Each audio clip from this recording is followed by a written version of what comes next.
കർത്താവിന് സ്തോത്രം. നിങ്ങൾക്ക് എല്ലാവർക്കും കർത്താവായ യേശുക്രിസ്തുവിൻ്റെ നാമത്തിൽ സ്നേഹവന്ദനത്തെ അറിയിക്കുന്നു. നമ്മൾ ഇന്നലെ വിശ്വാസം എന്ന വിഷയത്തെക്കുറിച്ചാണ് സംസാരിച്ചുകൊണ്ടിരുന്നത്. വിശ്വാസം എന്നാൽ എന്ത് എന്നുള്ള ചോദ്യത്തിൻ്റെ ഉത്തരമായിട്ട് നമ്മൾ പറഞ്ഞത് പ്രത്യാശിക്കുന്നതിൻ്റെ ഉറപ്പും ആശിക്കുന്നതിൻ്റെ ഉറപ്പും കാണാത്ത കാര്യങ്ങളുടെ നിശ്ചയം എന്നുള്ളതാണ്. അപ്പോൾ ഇന്നലത്തെ പ്രധാന വിഷയം എന്തിൻ്റെ ഉറപ്പ്, പ്രത്യാശയുടെ ഉറപ്പ് എന്നുള്ളൊരു വിഷയമായിരുന്നു. നമ്മൾ ദൈവത്തിൻ്റെ മക്കളാണ് എന്ന് ആത്മാവ് നമ്മോട് സാക്ഷ്യം പറയുമ്പോൾ അതൊരാണയായി നമ്മൾ കർത്താവിൻ്റെ ഒരു പ്രബോധനമായി, ഒരു ശക്തിയുള്ള പ്രബോധനമായി നമ്മൾ സ്വീകരിക്കണമെന്നാണ് നമ്മൾ ഇന്നലെ കണ്ടത്. ആ ധൈര്യമില്ലാത്ത ഒരാൾക്ക് സുവിശേഷം പറഞ്ഞുകൊണ്ട് പോകാനോ മിഷണറി ആകാനോ കാറ്റുപോലെ പോകാനോ ഒന്നും സാധിക്കത്തില്ല. കാരണം അങ്ങനെ പോകാൻ പറ്റണമെങ്കിൽ എനിക്കൊരു ഭവനമുണ്ടെന്നും ഞാൻ അവിടെ പോകുമെന്നുമുള്ള ഉറപ്പ് എൻ്റെ ഉള്ളിലുണ്ടാകണം. അത് ദൈവം നമുക്ക് ഓരോരുത്തർക്കും തന്നിരിക്കുന്നത് ഒരു ശക്തിയുള്ള പ്രബോധനമായിട്ടാണ്. നമുക്ക് ആ രക്ഷയുടെ വാഗ്ദത്തങ്ങളിൽ നമ്മൾ വിശ്വസിച്ചില്ലെങ്കിൽ നമ്മൾ എബ്രഹാമിൻ്റെ സന്തതികളാകുന്നില്ല എന്നുള്ളതാണ് അവിടുത്തെ പ്രശ്നം. അപ്പോൾ എബ്രഹാമിൻ്റെ സന്തതികൾ എന്ന് പറയുന്നത് ഇതിൻ്റെ പ്രത്യേകത, എബ്രഹാമിൻ്റെ faith it was not something that was located in him. The locus of Abraham's faith was not within himself, but it was on the promises of God. ശരിക്കും ഒരു ഫെയ്ത്ത് എന്ന് പറയുന്നതിൻ്റെ ലോക്കസ്, അതിൻ്റെ ലൊക്കേഷൻ, അത് ശരിക്കും ഒരു മനുഷ്യൻ്റെ കഴിവല്ല, ഒരു മനുഷ്യൻ്റെ ഭക്തിയല്ല, അത് ദൈവത്തിൻ്റെ വാഗ്ദത്തമാണ്. അതാണ് എബ്രഹാമിൻ്റെ ഫെയ്ത്ത് എന്ന് പറയുന്നത്. When Abraham looked at himself, he was not qualified, but he trusted the grace of God which justified him. അപ്പോൾ വാഗ്ദത്തങ്ങളിലേക്ക് നോക്കുക. അപ്പോൾ ഈ പല ആൾക്കാരും ഈ വിശ്വാസം എന്നുള്ളതിനെ വളരെ ബലഹീനമായിട്ടാണ് കാണുന്നത്. അതുകൊണ്ട് വിശ്വാസത്താൽ എങ്ങനെയാണ് നീതി വരുന്നതെന്നുള്ള കാര്യം പല സമയത്ത് ആളുകൾ ഗ്രഹിക്കുന്നില്ലാത്തതുകൊണ്ട് ഒത്തിരി കൺഫ്യൂഷൻ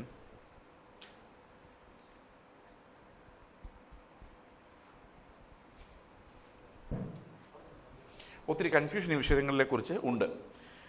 നമ്മൾ മനസ്സിലാക്കേണ്ട ഒരു കാര്യം, എന്തുകൊണ്ട് ഫെയ്ത്ത് അലോൺ, എന്തുകൊണ്ട് വിശ്വാസം മാത്രം എന്ന് പറയാനുള്ള കാരണം എന്താണെന്ന് വെച്ച് കഴിഞ്ഞാൽ പ്രവൃത്തി കൊണ്ട് നടക്കാത്ത ഒരു നീതി വരുന്നത് കൊണ്ടാണ്. ഇപ്പോൾ നമ്മൾ പരീക്ഷ വളരെ ഈസിയാണെന്ന് നമ്മൾ ചിന്തിച്ച് കഴിഞ്ഞാൽ പഠിച്ചു പോയി എഴുതി. പക്ഷേ അത് ഡിഫിക്കൽട്ട് ആകും തോറും നമുക്ക് നമ്മുടെ പ്രവൃത്തിക്ക് അപ്പുറത്ത് ഒരു ഫെയ്ത്ത് ഉണ്ടെങ്കിൽ മാത്രമേ അങ്ങോട്ട് അപ്രോച്ച് ചെയ്യാൻ പറ്റുള്ളൂ. വിശ്വാസത്താലുള്ള നീതി എന്ന് പറയുന്നത് എപ്പോഴും പ്രവൃത്തിയാലുള്ള നീതിയേക്കാളും ഉന്നതമാണ്.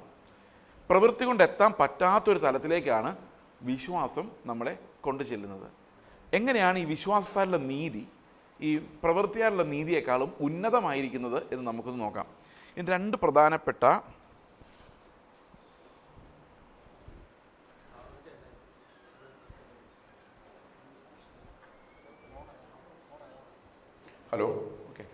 രണ്ട് പ്രധാനപ്പെട്ട വാക്യങ്ങൾ ഇതിന് വേണ്ടി നമ്മൾ വായിക്കുന്നതായിരിക്കും. രണ്ട് വാക്യങ്ങൾ റോമാലേഖനത്തിൽ നിന്ന്, അതിൻ്റെ 5-ാമത്തെ അധ്യായം. നമ്മൾ എങ്ങനെയോ ഇത് സിസ്റ്റമാറ്റിക്കായിട്ട് പോവുകയാണ്. ഓക്കെ, ഞാനിത് സിസ്റ്റമാറ്റിക്കായിട്ട് എടുക്കണമെന്നും വിചാരിച്ചില്ല. പക്ഷേ പറഞ്ഞു വരുമ്പം അപ്പോസ്തലന്മാർ ആത്മാവിൽ എഴുതിയത് അങ്ങനെയാണ്, വ്യവസ്ഥാപിതമായിട്ടാണ് എഴുതിയിരിക്കുന്നത്.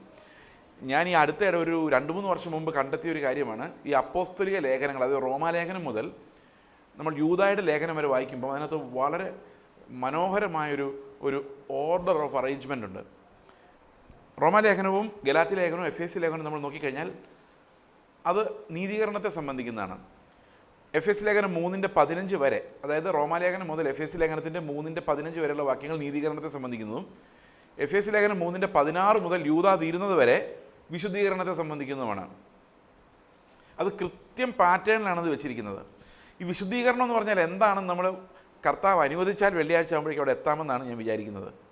അപ്പോൾ വിശുദ്ധീകരണം എന്നുള്ളത് മനസ്സിലായി കഴിയുമ്പോൾ നമുക്കിതിൻ്റെ ഓർഡർ, നമുക്ക് ഈ അപ്പോസ്തലിക ലേഖനങ്ങളുടെ മേൽ നമുക്കൊരു പിടി ഉണ്ടായാൽ ഈ വേദപുസ്തകം മുഴുവൻ നമുക്ക് മനസ്സിലാവും. എന്താണ് ഈ ഡോക്ട്രിൻ എന്നുള്ളത്, അതിൻ്റെ ആ സ്കെലിറ്റൺ നമുക്ക് മനസ്സിലാക്കി കഴിഞ്ഞാൽ ഇത് ദിനോസറിൻ്റെ സ്കെലിറ്റൻ ആണോ അതോ ഇത് ആനയുടെ സ്കെലിറ്റൻ ആണോ എന്ന് അറിയണമെങ്കിൽ ആദ്യം സ്കെലിറ്റൺ കാണണ്ടേ, അല്ലേ? അപ്പോൾ ഈ പഥ്യോപദേശം, അതായത് സൗണ്ട് ഡോക്ട്രിൻ, രണ്ട് തരത്തിലുള്ള ഡോക്ട്രിൻസ് ആണുള്ളത്. ഒന്ന് സൗണ്ട് ഡോക്ട്രിൻ എന്ന് പറയും. സൗണ്ട് ഡോക്ട്രിൻ ആൾക്കാർക്ക് വലിയ താല്പര്യമൊന്നുമില്ല. മിക്കവാറും ആൾക്കാർ മോറൽ ടീച്ചിങ്ങിലേക്കാണ് പോകുന്നത്. അതായത് നിങ്ങൾ കള്ളം പറയരുത്, നിങ്ങൾ കള്ളു കുടിക്കരുത്, മോഷ്ടിക്കരുത്, ഇതിന് മോറൽ ടീച്ചിങ് എന്ന് പറയുന്നത്. മോറൽ ടീച്ചിങ് വേണ്ട എന്നല്ല, പക്ഷേ ഒരു സൗണ്ട് ഡോക്ട്രിൻ ഇല്ലാതെ ഈ മോറൽ ടീച്ചിങ് കൊണ്ട് ഒരു പ്രയോജനമില്ല എന്നുള്ളതാണ്. അത് നമ്മൾ റോമാലേഖനം നോക്കിയാലും എബ്രായ ലേഖനം നോക്കിയാലും ആദ്യത്തെ അധ്യായങ്ങൾ മുഴുവൻ സൗണ്ട് ഡോക്ട്രിനും അവസാനത്തെ കുറച്ച് ഭാഗങ്ങൾ മാത്രം മോറൽ ടീച്ചിങ്ങുമായിട്ടാണ്. എല്ലാ ലേഖനങ്ങളും അങ്ങനെയാണ് എഴുതിയിരിക്കുന്നത്. എബ്രായ ലേഖനത്തിലാണെങ്കിൽ 13 അധ്യായത്തിൻ്റെ 14 വാക്യം വരെ എന്താ പറയുന്നത്, സൗണ്ട് ഡോക്ടറിനും അവസാനമുള്ള കുറച്ച് ഭാഗം മാത്രം മോറൽ ടീച്ചിങ്ങായിട്ടാണ് കൊടുത്തിരിക്കുന്നത്. അപ്പോൾ മോറൽ ടീച്ചിങ് നമുക്ക് വേണം, പക്ഷെ അത് സൗണ്ട് ഡോക്ടറിനും അതായത് പത്യോപദേശത്തിൻ്റെ മുകളിലല്ലെങ്കിൽ ആ സൗണ്ട് ഡോക്ടറിന് വെറുതെ മോറൽ ടീച്ചിങ് വെറുതെ മനുഷ്യ പ്രയത്നമായിട്ട് മാറുകയുള്ളൂ. അപ്പോൾ ശരിക്കും അത് വിശുദ്ധീകരണത്തിൽ നിന്ന് ഫലം പുറപ്പെടുവിക്കണമെങ്കിൽ ഇതാ വ്യവസ്ഥാപിതമായി തന്നെ നമ്മൾ ഈ വചനങ്ങൾ പഠിക്കേണ്ടത് ആവശ്യമാണ്. അത് റോമാലേഖനം മുതൽ യൂദായുടെ ലേഖനം വരെ വ്യാപിച്ചു കിടക്കുന്ന apostolic teaching, apostolic foundations of A church, അതായത് അപ്പോസ്റ്റലന്മാരുടെയും പ്രവാചകന്മാരുടെയും അടിസ്ഥാനത്തിൽ പണിയപ്പെട്ട സഭയ്ക്ക് ഈ അപ്പോസ്തലിക ഉപദേശങ്ങളുടെ വ്യാഖ്യാനം വളരെ പ്രധാനപ്പെട്ടതാണ്. നമുക്ക് റോമാലേഖനം 5-ാം അധ്യായത്തിൻ്റെ 1-ാം വാക്യം വായിക്കാം. 5-ന്റെ 1ഉം 2ഉം വാക്യങ്ങൾ. വിശ്വാസത്താൽ നീതീകരിക്കപ്പെട്ടിട്ട് നമ്മുടെ കർത്താവായ യേശുക്രിസ്തു മൂലം നമുക്ക് ദൈവത്തോട് സമാധാനമുണ്ട്. അത് പ്രവൃത്തിയാലായിരുന്നെങ്കിൽ യാതൊരു സമാധാനവും നമുക്ക് കിട്ടത്തില്ലായിരുന്നു. ദൈവവുമായിട്ട് ഒരു സമാധാനം ഉണ്ടാകാനുള്ള കാരണം ഇത് വിശ്വാസത്താലാണ് ദൈവത്തിൻ്റെ നീതി വെളിപ്പെട്ടത് എന്നുള്ളത് കൊണ്ടാണ്. അത് അടുത്ത വാക്യം പറയാണ്, നാം നിൽക്കുന്ന ഈ കൃപയിലേക്ക്. അപ്പൊ ഈ കൃപയിലേക്ക് എന്ന് പറഞ്ഞു കഴിഞ്ഞാൽ എന്താ കൃപ? പ്രവർത്തിക്കുന്ന ഒരാളെ നീതിമാനെന്ന് വിളിക്കുന്നതിന് പകരം വിശ്വസിക്കുന്നവരെ നീതിമാനെന്ന് വിളിക്കാൻ ദൈവം തീരുമാനിച്ചു എന്നുള്ളതാണ് ഈ കൃപ. അപ്പോൾ നിങ്ങൾ വിചാരിക്കുക, അപ്പോൾ പ്രവൃത്തി ഇല്ലാതെ എങ്ങനെയാണ്? നമുക്കൊന്ന് ആലോചിച്ച് നോക്കാം അത്. ഓക്കെ, ഇതിന് ഈ പ്രവൃത്തി എങ്ങനെ ഉണ്ടാകുന്നു നമുക്ക് നോക്കാം. നമുക്ക് ഒരു വിശ്വാസത്താലുള്ള പ്രവൃത്തിയും വിശ്വാസത്താലുള്ള നീതിയും പ്രവൃത്തിയാലുള്ള നീതിയും തമ്മിലുള്ള വ്യത്യാസം നമുക്ക് നോക്കാം. നിങ്ങൾ സങ്കല്പിക്കുക, ഈ ക്ലോക്ക് ഒരു ടാർഗറ്റ് ബോർഡാണ് നിങ്ങൾ വിചാരിക്കുക. ഒരു ടാർഗറ്റ് ബോർഡാണെന്ന് വിചാരിക്കുക. ഓക്കെ, വിചാരിച്ചോ എല്ലാവരും? അതിന് നടുക്കൊരു റെഡ് സ്പോട്ടും അതിന് ചുറ്റും കുറേ വൃത്തങ്ങളുണ്ടെന്ന് വിചാരിക്കുക. വിചാരിച്ചോ? എല്ലാവരും വിചാരിച്ചല്ലോ? ഓക്കെ. ഇനി ആ റെഡ് സ്പോട്ട് എന്ന് പറയുന്നത് നമ്മൾ പണ്ടുകാലത്ത് കുത്തിക്കൊണ്ടിരുന്ന പൊട്ട് പോലെ ഉള്ളൂന്ന് വിചാരിക്കുക. എപ്പോൾ കുത്തിക്കൊണ്ടിരുന്നേ?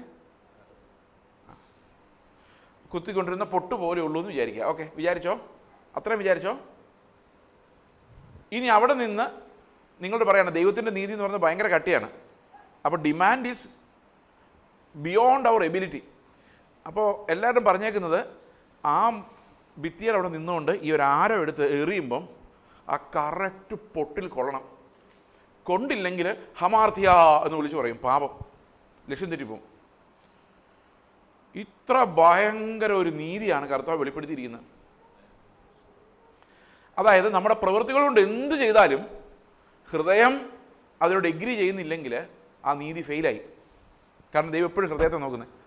എൻ്റെ കിഡ്നി എടുത്ത് കൊടുത്താലും ഈ ഹൃദയം കൊണ്ട് അവനെ ജീവനെ പോലെ സ്നേഹിച്ചില്ലെങ്കിൽ ആ കിഡ്നി കൊടുക്കുന്ന വെറുതെയാണ്. അപ്പോൾ നിങ്ങളുടെ കയ്യിൽ ഇപ്പോൾ ഒരു കുഞ്ഞ് ആരോ, ഒരു പ്ലാസ്റ്റിക്കിൻ്റെ ഒരു ആരോ തന്നാൽ ബാക്കിൽ നിർത്തിയിട്ട് ഈ പൊട്ടിലെറിഞ്ഞ് കൊള്ളിക്കാൻ പറഞ്ഞാൽ നിങ്ങൾക്ക് എന്തുമാത്രം കോൺഫിഡൻസ് ഉണ്ടായിരിക്കും? അയ്യോ പോക്കാന്ന് അപ്പം തന്നെ പറയുമല്ലേ. കാരണം നമ്മുടെ എബിലിറ്റിയിലോട്ട് നോക്കിക്കഴിഞ്ഞാൽ പോക്കാണ്. ഓക്കെ ആണോ? ഇനി നമുക്ക് 5:19 നമുക്കൊന്ന് എത്തി നോക്കിയിട്ട് തിരിച്ചു വരാം. കാരണം ഇത് വളരെ വിശദമായ ഒരു തിയോളജിക്കൽ സ്റ്റഡിയാണ് റോമാലേഖനത്തിൽ പൗലോസ് അഴിച്ചു വിട്ടിരിക്കുന്നത്. ഇതൊന്ന് അഴിച്ചു പറിച്ച് എടുത്തത് എന്താണെന്ന് മനസ്സിലാക്കണമെങ്കിൽ കുറേ മാസങ്ങളെടുക്കും. അപ്പോൾ 5:19 ഒന്ന് വായിച്ചേ. ഏക മനുഷ്യന്റെ അനുസരണക്കേടിനാൽ അനേകർ പാപികളായി തീർന്നതുപോലെ ഏകന്റെ അനുസരണത്താൽ അനേകർ നീതിമാന്മാരായി മാറും. അപ്പം നമുക്ക് വിശ്വാസത്താലുള്ള നീതിയുടെ പ്രത്യേകത ഇത് ഏകന്റെ അനുസരണത്താൽ വരുന്നതെന്നുള്ളതാണ്. അപ്പോൾ ശരിക്കും യേശു കർത്താവ് ജീവിക്കുമ്പോൾ അവൻ ഓരോ ആരോ എറിയുമ്പോഴും, അതായത് ഓരോ പ്രവൃത്തി ചെയ്യുമ്പോഴും കൃത്യം ആ സ്പോട്ടിൽ കൊള്ളുമായിരുന്നു. He was perfect in everything that he did. സമ്മതിച്ചോ?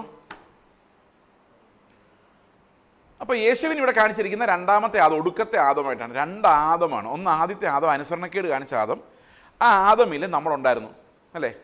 Adam പാപം ചെയ്യുമ്പോൾ നമ്മൾ എവിടെയായിരുന്നു? നമ്മൾ ഉണ്ടായിട്ടില്ല, പക്ഷേ നമ്മൾ വന്നത് എവിടെ നിന്നാണ്? ആദമിനകത്തു നിന്ന്. അപ്പോൾ ആദം പാപം ചെയ്യുമ്പോൾ അതിൻ്റെ ആ പഴം പറിച്ചിട്ടും അതിൻ്റെ വിറ്റാമിൻ എല്ലാം കിട്ടിയത് ആർക്കാ? ആ വിറ്റാമിൻ്റെ പ്രത്യേകത ഉണ്ട്. ഇതിന് അന്ത്യകാലം ആകുമ്പോഴേക്കും വിറ്റാമിന് ഭയങ്കര പവർ കൂടുതലാണ്. കാരണം നന്മതിന്മകളുടെ അറിവ് അത് കൂടി വരും. അതായത് ഇപ്പം നോക്കി, ഈ നന്മതിന്മകളുടെ അറിവ് വന്ന് ഇപ്പം ദൈവം ദൈവത്തെ തോപ്പിക്കുന്ന രീതിയിലാണ് മനുഷ്യൻ ചിന്തിക്കുന്നത്. നമ്മൾ പറയാണ് ദൈവ സ്നേഹമാകുമെന്ന് പറയുമ്പോൾ ഞങ്ങൾ അതിനേക്കാൾ വലിയ സ്നേഹമാകുന്നു. കാരണം ദൈവം ഹോമോസെക്ഷൽസിനെ അടുപ്പിക്കുന്നില്ല, ഞങ്ങൾ അവരെയും കെട്ടിപ്പിടിക്കുന്നവരാണ്. അപ്പോൾ ആർക്കാ കൂടുതൽ സ്നേഹം?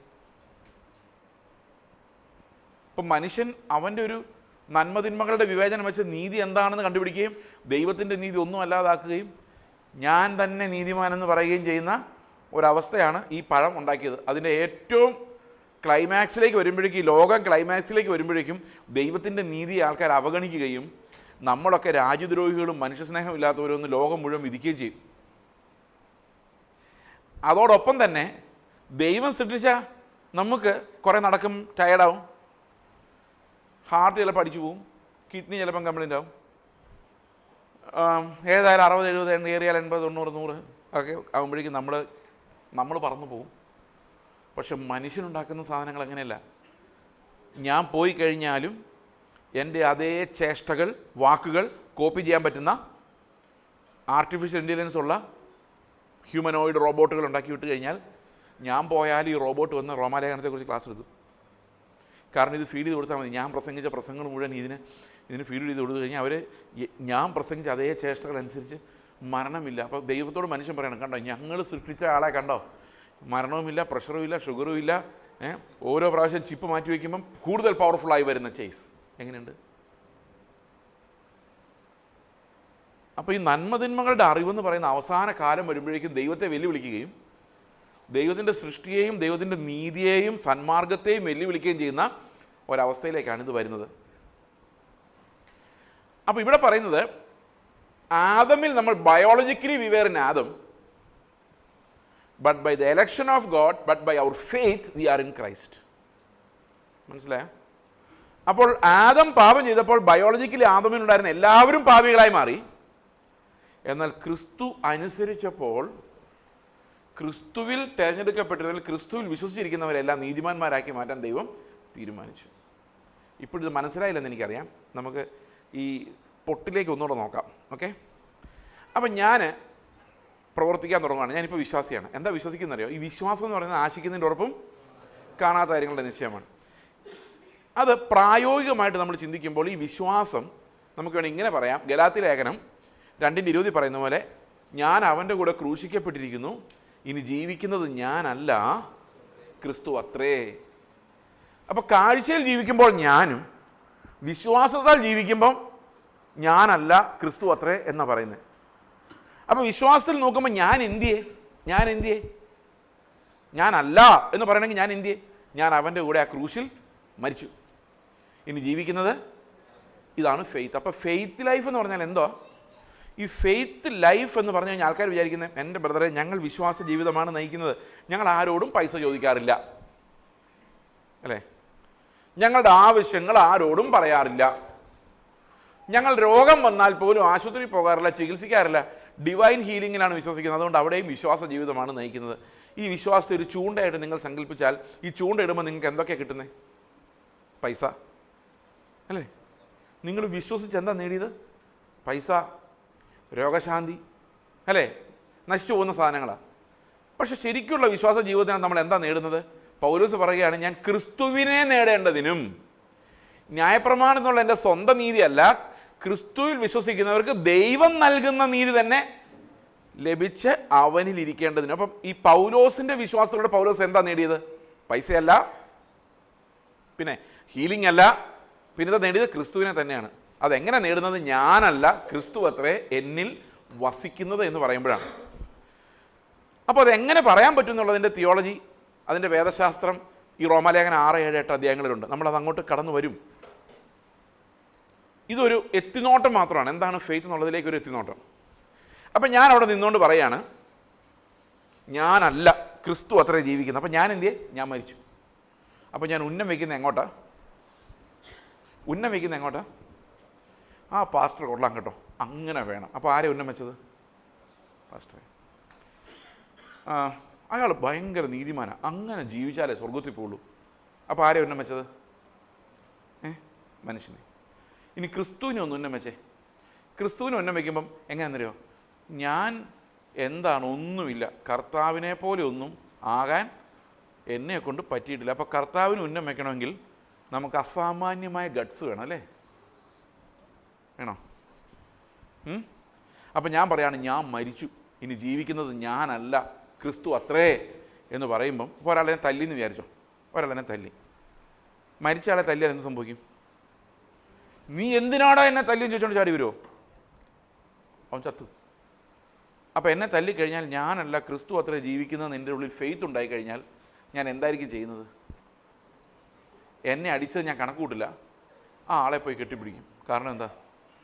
ഞാനല്ല ക്രിസ്തു അത്ര. ഇതാണ് വിശ്വാസം പ്രവൃത്തിയായി മാറുന്നത്. മനസ്സിലായോ? അപ്പോൾ ഞാൻ ഉന്നം വെച്ചു, എറിഞ്ഞു, പക്ഷെ കൊണ്ടത് വഴി വീണേ ഉള്ളൂ. ഞാൻ വിചാരിക്കും, എൻ്റെ കർത്താവെ, നിന്നെപ്പോലെ ഞാൻ എന്തെങ്കിലും ആവുമോ? അടുത്തത് എറിഞ്ഞു, അത് കുറച്ചുകൂടെ മുമ്പ് വന്ന് വീണു. ഇങ്ങനെ എറിഞ്ഞ് അവസാനം ഒരെണ്ണം ക്ലോക്കിൻ്റെ ജസ്റ്റ് ആ പടിയേൽ വന്ന് കൊണ്ടു, ഞാൻ ചത്തുപോയി. കർത്താവിൻ്റെ അടുത്ത് ചെന്നപ്പോൾ കർത്താവ് ചോദിച്ചു, നിൻ്റെ ലൈഫ് എങ്ങനെ ഉണ്ടായിരുന്നു? ഞാൻ പറഞ്ഞു, എൻ്റെ കർത്താവ്, ഇപ്പം നീ എന്നെ നരകത്തിലിട്ടാലും ഒരു പരാതി എനിക്കില്ല. കാരണം ഒരു പ്രവൃത്തി പോലും കർത്താവ് ചെയ്യുന്ന പോലെ ചെയ്യാൻ എന്നെക്കൊണ്ട് പറ്റിയിട്ടില്ല. അപ്പോൾ പ്രവൃത്തി വെച്ച് നോക്കിയാൽ ഞാൻ വെറും പൊട്ടനായി തന്നെ ഇരിക്കുന്നു. എന്നാൽ പരീശൻ്റെ ശാസ്ത്രിയുടെ നീതിയൊക്കെ ഞാൻ കവിഞ്ഞു പോയിട്ടുണ്ട്. പക്ഷേ കർത്താവിൻ്റെ നീതി എന്ന് പറയുന്ന സമ്മം ബോണം, ഏറ്റവും ടോപ്പ്, മനുഷ്യന് അസാധ്യമായ സ്വർഗീയ നീതിയിലേക്ക് നോക്കുമ്പോൾ ഞാൻ ഒന്നിനും കൊള്ളാത്തവനായി നിൻ്റെ മുമ്പിൽ നിൽക്കുന്നു. ഇപ്പം നീ എന്നെ പിടിച്ച് നരകത്തിലിട്ടാലും എനിക്കൊരു പരാതിയുമില്ല. കാരണം സ്വർഗം പോലും തൃക്കണ്ണിന് നിർമ്മലമല്ല. ഒരു ചെറിയ പിറുവിറുപ്പ് പോലും സ്വർഗത്തിൽ സംഭവിക്കില്ല. ഒരു ബ്ലെമിഷ് ഉള്ളതൊന്നും സ്വർഗത്തിൽ പോവുകയില്ല. അപ്പോൾ ഇപ്പോൾ എന്നെ നരകത്തിലിട്ടാലും എനിക്കൊരു പരാതിയുമില്ല. അപ്പോഴും ദൂതന്മാരെല്ലാം കർത്താവിനെ വാഴ്ത്തും. അവനുണ്ടല്ലോ, ഒരു ബ്ലെമിഷ് ഉള്ളവനെ ഈ സ്വർഗത്തിൽ കയറ്റാത്ത നമ്മുടെ ദൈവം എത്ര പരിശുദ്ധൻ എന്നും പറഞ്ഞായിരിക്കും അപ്പോൾ ദൂതന്മാർ ആരാധിക്കുന്നത്. ദൈവത്തിനൊരു കുഴപ്പമില്ല. നമ്മളെ ഒരാളെ സ്വർഗത്തിൽ കൊണ്ടുപോയില്ലെങ്കിലും ദൈവത്തിനൊന്നും കുറവില്ല. കാരണം ആരാധന അങ്ങനെയായിരിക്കും. പക്ഷെ കർത്താവ് പറയാണ്, മോനെ, നിൻ്റെ പ്രവൃത്തി നോക്കിയാൽ നിൻ്റെ മാർക്ക് 0 പക്ഷെ ഞാൻ പ്രവൃത്തിയല്ല നോക്കിയത്, നീ എങ്ങോട്ടാ ഉന്നം വെക്കുന്നതെന്നാണ് ഞാൻ നോക്കിക്കൊണ്ടിരുന്നത്. എങ്ങോട്ടാ ഉന്നം വെച്ചത്? ഞാൻ എൻ്റെ അയൽക്കാരനെ സ്നേഹിക്കാൻ വേണ്ടി പോയി കെട്ടിപ്പിടിച്ചപ്പോൾ ഞാൻ ഉന്നം വെക്കുന്ന ക്രിസ്തുവിനെ ആണെങ്കിൽ, ഒരു സൽപ്രവൃത്തിയല്ല, ഒരു മനുഷ്യനെ അല്ല, കർത്താവെ, ഞാനല്ല ക്രിസ്തുവാണ് എൻ്റെ ഉള്ളിൽ വസിക്കുന്നതെന്ന് എൻ്റെ ഉള്ളിലൊരു വിശ്വാസം ഉണ്ടായാൽ ആ വിശ്വാസം തന്നെയാണ് നീതി. എത്ര പേർക്ക് മനസ്സിലായി ഞാൻ പറയുന്നത്?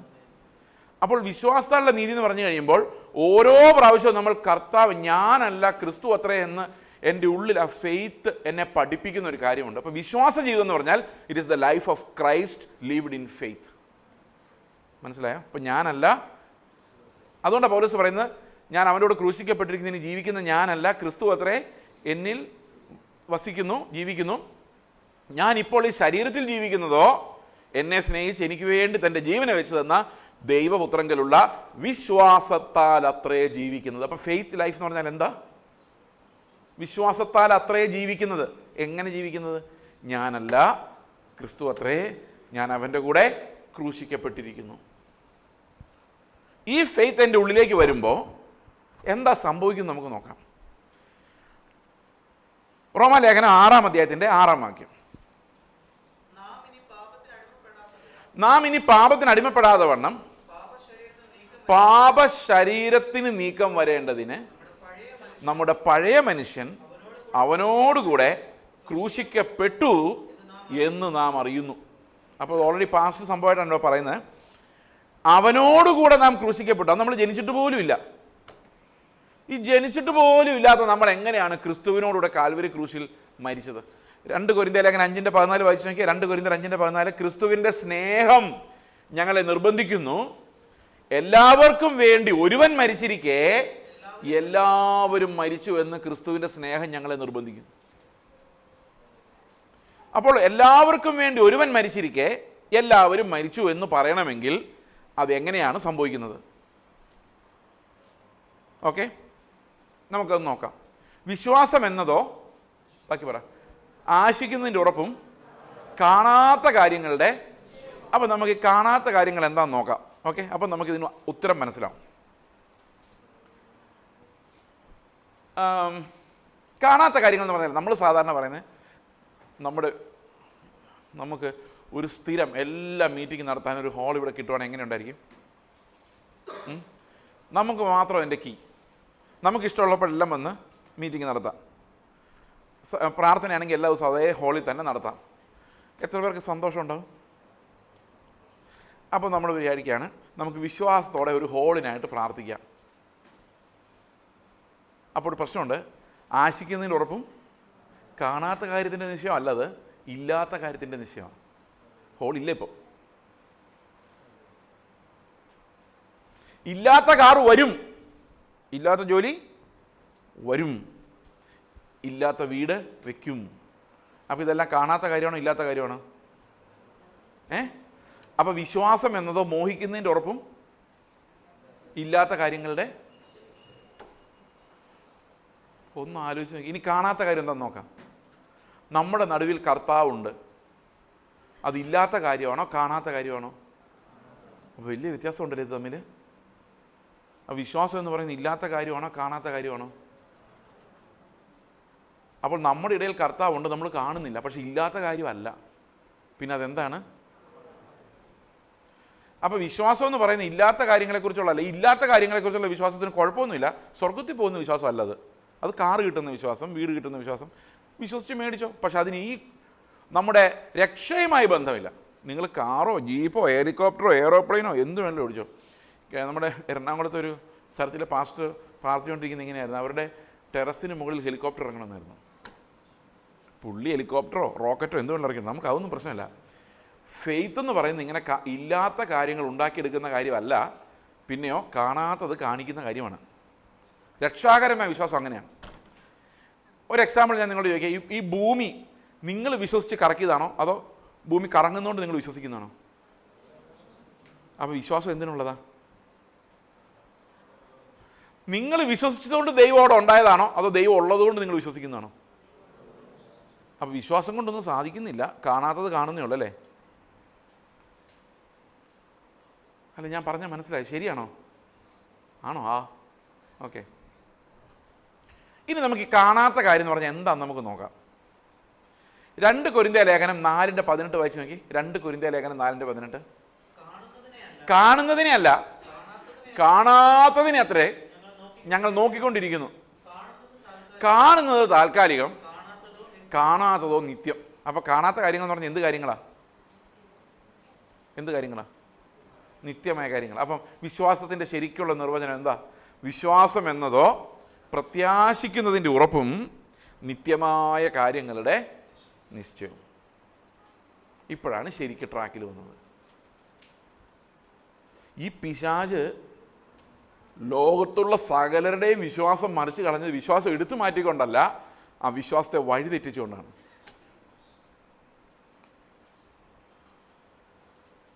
ഇനി നമുക്ക് വേണ്ടത് ഈ കാണാത്ത കാര്യങ്ങളുടെ നിശ്ചയമാണ്. പ്രത്യാശയുടെ കാര്യം നമ്മൾ ഇന്നലെ പറഞ്ഞു അല്ലേ? അപ്പോൾ ഇന്ന് നമ്മൾ കാണാൻ പോകുന്ന ഈ കാണാത്ത കാര്യങ്ങളുടെ നിശ്ചയം, അതെന്താ സാധനം?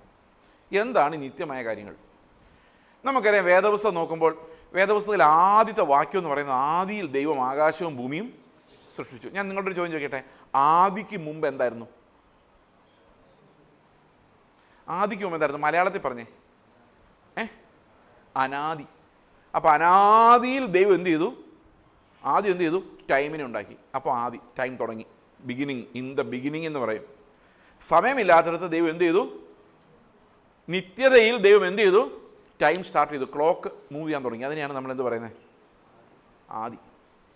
ഈ ക്ലോക്ക് മൂവ് ചെയ്യാൻ തുടങ്ങിയ ആ സമയത്ത് തന്നെ, ഇൻ ദ ബിഗിനിങ്, ദൈവം ആകാശവും ഭൂമിയും ഉണ്ടാക്കി. ഇത് ശാസ്ത്രപരമായിട്ട് ഭയങ്കര കറക്റ്റാണ്.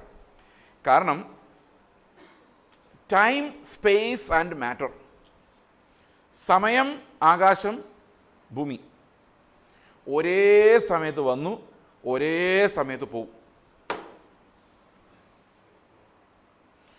ഐൻസ്റ്റീൻ്റെ വലിയൊരു കണ്ടുപിടുത്തമായിരുന്നു ഈ സമയം എന്ന് പറയുന്ന സാധനം നിത്യമല്ല, ആപേക്ഷികമാണ്. അദ്ദേഹം എങ്ങനെ അത് പറഞ്ഞെന്നറിയാം? അദ്ദേഹം പറഞ്ഞത്, ഇദ്ദേഹം ഭയങ്കര ഈ ഐൻസ്റ്റീൻ ആപേക്ഷിക സിദ്ധാന്തം കണ്ടുപിടിക്കുന്ന സമയത്ത്, പറയുന്ന സമയത്ത് ലോകത്താർക്കും ആപേക്ഷിക സിദ്ധാന്തം അറിയത്തില്ല. ആദ്യമായിട്ട് പുള്ളിയാണ് ഇത് പറയുന്നത്. അന്ന് ഇത് കേൾക്കുന്നവർക്ക് ഒരു വകയും മനസ്സിലാകുന്നില്ല. കാരണം ഇന്നും നമ്മൾ സൂക്ഷിച്ച് വായിച്ചില്ലെങ്കിൽ ഒന്നും മനസ്സിലാകാത്തൊരു കാര്യമാണ് ഈ ആപേക്ഷിക സിദ്ധാന്തം. പക്ഷേ ഇപ്പം എല്ലാ കോളേജുകളിലും ഇത് പഠിക്കുന്നുണ്ട്, ഡിഗ്രിക്ക് തൊട്ട് പഠിപ്പിക്കുന്നുണ്ട്. പക്ഷേ അന്നത്തെ കാലത്ത് ഇത് ആർക്കും മനസ്സിലാകത്തില്ലായിരുന്നു. അപ്പോൾ ഒരു ദിവസം പുള്ളി ഇങ്ങനെ ലെക്ചറിന് പോകാൻ നേരത്ത് കഥ കേട്ടോ. ഇപ്പോൾ ഡ്രൈവർ പറഞ്ഞു, എൻ്റെ സാറേ നിങ്ങളിങ്ങനെ പ്രസംഗിച്ച് ഒരാൾക്ക് ഒരു വകയും മനസ്സിലാകുന്നില്ല, ഇത് എന്തിനാണ് ഇങ്ങനെ പ്രസംഗിച്ചുകൊണ്ട് നടക്കുന്നത് ചോദിച്ചപ്പം ഐൻസ്റ്റീൻ പറഞ്ഞു, എന്നാ ചെയ്യാൻ, ഒരുത്തിനും ഇത് മനസ്സിലാകുന്നില്ല, എനിക്കാണെ മടുത്തു എന്ന് പറഞ്ഞപ്പോൾ ഡ്രൈവർ പറഞ്ഞു ഒരു കാര്യം ചെയ്യും, ഇന്ന് ഞാൻ പ്രസംഗിച്ചോളാം. അപ്പം നിനക്കറിയോ, എനിക്കറിയത്തില്ല, പക്ഷേ ഇതെല്ലാം കാണാതെ പഠിച്ചിട്ടുണ്ട്, ഞാൻ അതുപോലെ അങ്ങ് പറഞ്ഞാൽ മതിയല്ലോ. അപ്പോൾ ഐൻസ്റ്റീൻ പറഞ്ഞു ഓക്കെ നിൻ്റെ കഴിവ് എന്തുണ്ടെന്ന് നോക്കാമെന്ന് പറഞ്ഞു ഐൻസ്റ്റീൻ. കാരണം അന്ന് ഈ വീഡിയോയും ടി വി ഒന്നും ഇല്ലാത്തതുകൊണ്ട് ഐൻസ്റ്റീൻ എങ്ങനെ ഇരിക്കും, ഡ്രൈവർ എങ്ങനെ ഇരിക്കും ആർക്കും അറിയത്തില്ല. ഇപ്പോൾ കോട്ട് എടുത്ത് കൊടുത്തു. പുള്ളി നേരെ എന്നിട്ട് ഒരു 1.5 തരം പ്രസംഗം 2 മണിക്കൂർ, ഒരു വ്യത്യാസമില്ല. അതുപോലെ തന്നെ ഐൻസ്റ്റീൻ പറഞ്ഞ് മുഴുവൻ കാണാപ്പാടം പഠിച്ചു. കാരണം ഇയാൾ പ്രസംഗിച്ച് ഡ്രൈവർ ഇത് കാണാതെ പഠിച്ചു. ഇപ്പം ഞാൻ പ്രസംഗിച്ച് എൻ്റെ ഭാര്യയ്ക്കും എൻ്റെ മോനും ഇതെല്ലാം കാണാതെ അറിയാം. അപ്പോൾ ഒരു ദിവസം ഈ ഡ്രൈവർ ഈ ഡ്രൈവർ ഇത് പ്രസംഗിച്ച് കഴിഞ്ഞപ്പം സദസ്സിലിരുന്ന് ഒരു ഗുരുത്വം കെട്ട ഒരാൾ പറഞ്ഞു എനിക്കൊരു സംശയമുണ്ട്. പുള്ളി ചോദിച്ചു 2 മണിക്കൂർ നിങ്ങളോട് ഇരുന്ന് വാചകം അടിച്ചത് ഞങ്ങൾക്ക് ഒരു വക മനസ്സിലായില്ല, ഇതെന്താ നിങ്ങൾ പറഞ്ഞതെന്ന് 1 മിനിറ്റ് കൊണ്ടൊന്ന് ചുരുക്കി പറയാമോ? കാരണം നമുക്ക് ഏത് കാര്യവും മനസ്സിലായെങ്കിൽ അത് വളരെ ചുരുക്കി നമുക്ക് പറയാൻ പറ്റും. മനസ്സിലായില്ലെങ്കിൽ നിങ്ങൾ 2 ദിവസം പറഞ്ഞാൽ അത് ആർക്കും നിങ്ങൾക്ക് പോലും മനസ്സിലാവില്ല. അപ്പോൾ ഡ്രൈവർ ഐൻസ്റ്റീൻ്റെ ആയതുകൊണ്ട് കുറച്ച് ബുദ്ധി പുള്ളിക്കുണ്ട്. അപ്പോൾ പുള്ളി പറഞ്ഞു നിങ്ങൾ ഇത്രയും റിസേർച്ച് സ്കോളേഴ്സും പണ്ഡിതന്മാരും ഇരിക്കുന്ന ഈ സദസ്സിൽ ഞാൻ ഈ 2 മണിക്കൂർ പറഞ്ഞ് നിങ്ങൾക്ക് ഒരക്ഷരം പോലും മനസ്സിലായില്ല എന്ന് ചോദിക്കുമ്പോൾ എനിക്ക് ഭയങ്കര സങ്കടമുണ്ട്. നിങ്ങളൊക്കെ എന്ത് പണ്ഡിതന്മാരാണ്. ഇതേ ഞങ്ങളുടെ ഡ്രൈവർ ഇവിടെ വരൂ. അതാരാണ് ഡ്രൈവർ ഇവിടെ വരും, ഒന്ന് പറഞ്ഞു കൊടുക്കൂ ഇതെന്താന്ന്, ഇവർക്ക് ഒരു ലജ്ജ ഉണ്ടാകട്ടെ. പണ്ഡിതന്മാരെന്ന് പറഞ്ഞ് നടക്കുന്നു, ഇപ്പോൾ ഡ്രൈവർ വരുന്നത് അതാരാണ്? അപ്പോൾ ഐൻസ്റ്റീൻ പറഞ്ഞു ഇത് ഇത്രയേ ഉള്ളൂ സംഭവം. ഇപ്പം സമയം 9:10 ഈ ഭൂമി ഇവിടെ ഉണ്ട് അല്ലേ? ഇനി 1/2 മണിക്കൂർ കഴിയുമ്പോൾ ഈ ഭൂമി ഇവിടെ ഇല്ലെങ്കിൽ 9:10 ഇവിടെ ഭൂമി ഉണ്ടായിരുന്നു എന്ന് പറയാൻ പറ്റത്തില്ല. കാരണം ഈ ഭൂമി പോകുന്ന വഴിക്ക് ഈ സമയവും അതിൻ്റെ കൂടെ അങ്ങ് പോകും. എന്തായാലും മനസ്സിലായോ? ഒന്നും മനസ്സിലായില്ലല്ലോ. ഇതിനെയാണ് നമ്മുടെ ആപേക്ഷിക സിദ്ധാന്തം എന്ന് പറയുന്നത്. പക്ഷെ ഒരു കാര്യം എനിക്ക് മനസ്സിലായി, ഈ പ്രപഞ്ചം പോകുന്ന വഴിക്ക് സമയവും കാലത്തെയും ദൈവം ഒരു ചുരുട്ടി ഒരൊറ്റ ഏറ് വെച്ച് കൊടുക്കുക. ബൈബിൾ എഴുതിയിട്ടുണ്ട്. അതായത് യൂണിവേഴ്സും ടൈമും ഒരേ സമയത്ത് നിൽക്കുള്ളൂ. യൂണിവേഴ്സ് ഇല്ലെങ്കിൽ ടൈമും ഇല്ല, എറ്റർണിറ്റിയിലോട്ട് കടക്കേണ്ടി വരും. അപ്പോൾ ഇതിന് അന്ത്യം വരുമ്പോൾ എന്ത് സംഭവിക്കും? ഇത് കറക്റ്റ് വളഞ്ഞു പിടിച്ച് ശാസ്ത്രം അവസാനം ബൈബിളിലോട്ട് എത്തുമ്പോഴേക്കും 10,000 ലക്ഷക്കണക്കിന് ആൾക്കാർ നിരീശ്വരവാദികളായി മരിച്ചിട്ടുണ്ടാവും. അതാണ് ഇതിൻ്റെ ട്രാജഡി, ഇതിൻ്റെ വഞ്ചന എന്ന് പറയുന്നത്. ഞാൻ പറഞ്ഞത് ഇത്രയേ ഉള്ളൂ. സമയമുണ്ടാകുന്നതിന് മുമ്പ്, ദൈവം ഇൻ ദ ബിഗിനിങ് എന്ന് പറയുന്നതിന് മുമ്പ് നടന്ന ചില കാര്യങ്ങൾ ബൈബിളിൽ എഴുതി വെച്ചിട്ടുണ്ട്. അതാണ് കാണാത്ത കാര്യങ്ങൾ. That means not in part of this creation. നമ്മൾ ഇന്നലെ ഒരു കൂടാരത്തെക്കുറിച്ച് പറഞ്ഞല്ലോ, വലിപ്പവും തികവുമുള്ള ഒരു കൂടാരം. ആ കൂടാരവും ഈ സൃഷ്ടിയിൽ ഉൾപ്പെടുന്നതായിരുന്നില്ല. സൃഷ്ടി തുടങ്ങുന്നത് എവിടെ വെച്ചാണ്? ഇൻ ദ ബിഗിനിങ് എന്ന് പറഞ്ഞുകൊണ്ടാണ് സൃഷ്ടി തുടങ്ങുന്നത്. അതിനു മുൻപ് ഉള്ളതിനെയാണ് നമ്മൾ എന്ത് പറയുന്നത്? എറ്റേണൽ. കാരണം അതിന് ആരംഭവുമില്ല അവസാനവുമില്ല. മൽക്കിസദേക്കിൻ്റെ പൗരോഹിത്യത്തെക്കുറിച്ച് പറയുന്നത് എന്താണ്? അതിന് ആരംഭവുമില്ല അവസാനവുമില്ല. കാരണം എറ്റേണലാണ് എന്ന് പറഞ്ഞാൽ അത് സമയത്തിൻ്റെ പരിധിക്കകത്ത് വരുന്നില്ല, സമയം അതിനെ നിർവചിക്കുന്നില്ല. That's it. ഇതിനകത്ത് ഏറ്റവും വലിയ രസകരമായ ഇത് ഫിലോസഫിക്കലി മനസ്സിലാക്കാൻ ഭയങ്കര പാടുള്ളൊരു കാര്യമാണ്. എങ്കിലും ഇങ്ങനെയാണ്, there are succession of events. ഞാൻ ഇങ്ങനെ കൈ പൊക്കുന്നു, അപ്പം സെക്കൻഡ് 1, 2, 3, 4, 5, 6, 7, 8 ഇങ്ങനെ സെക്കൻഡ് പോകുന്നുണ്ടോ എന്ന് ചോദിച്ചാൽ ഇല്ല. പക്ഷെ കൈ പൊക്കാൻ പറ്റുന്നുണ്ടോ എന്ന് ചോദിച്ചാൽ ഉണ്ട്. ഇത് നിങ്ങൾക്ക് സങ്കല്പിക്കാൻ പറ്റുമോ? സങ്കല്പിക്കാൻ പറ്റില്ല. അതാണ് ഈ ടൈമിൻ്റെ ഒരു പ്രോബ്ലം. ഈ ടൈം എന്താണെന്ന് ശരിക്കും മനസ്സിലാക്കാൻ ആരെയെ കൊണ്ട് സാധിക്കത്തില്ല. ഇന്നും അതെന്താണെന്ന് ഗ്രഹിക്കാൻ പറ്റാത്ത. അപ്പോൾ ബൈബിൾ പറയുന്നത് there will be sequences of events but no measurement of time. എന്ത് ചെയ്യും? ഒരു പിടിയില്ല എങ്ങനെയായിരിക്കും. പക്ഷെ ഞാനിത് പറയുന്നത് എന്തിനാണെന്ന് വെച്ച് കഴിഞ്ഞാൽ, നിത്യത എന്ന് പറയുന്നത് ആ നിത്യതയിൽ വെച്ചാണ് ദൈവം സൃഷ്ടി തുടങ്ങുന്നത്. അപ്പോൾ സൃഷ്ടിക്ക് മുൻപ് ദൈവം ചെയ്ത ഒരു പ്രധാനപ്പെട്ട കാര്യമുണ്ട്. അതെവിടെ എഴുതിയിരിക്കുന്നറിയാം?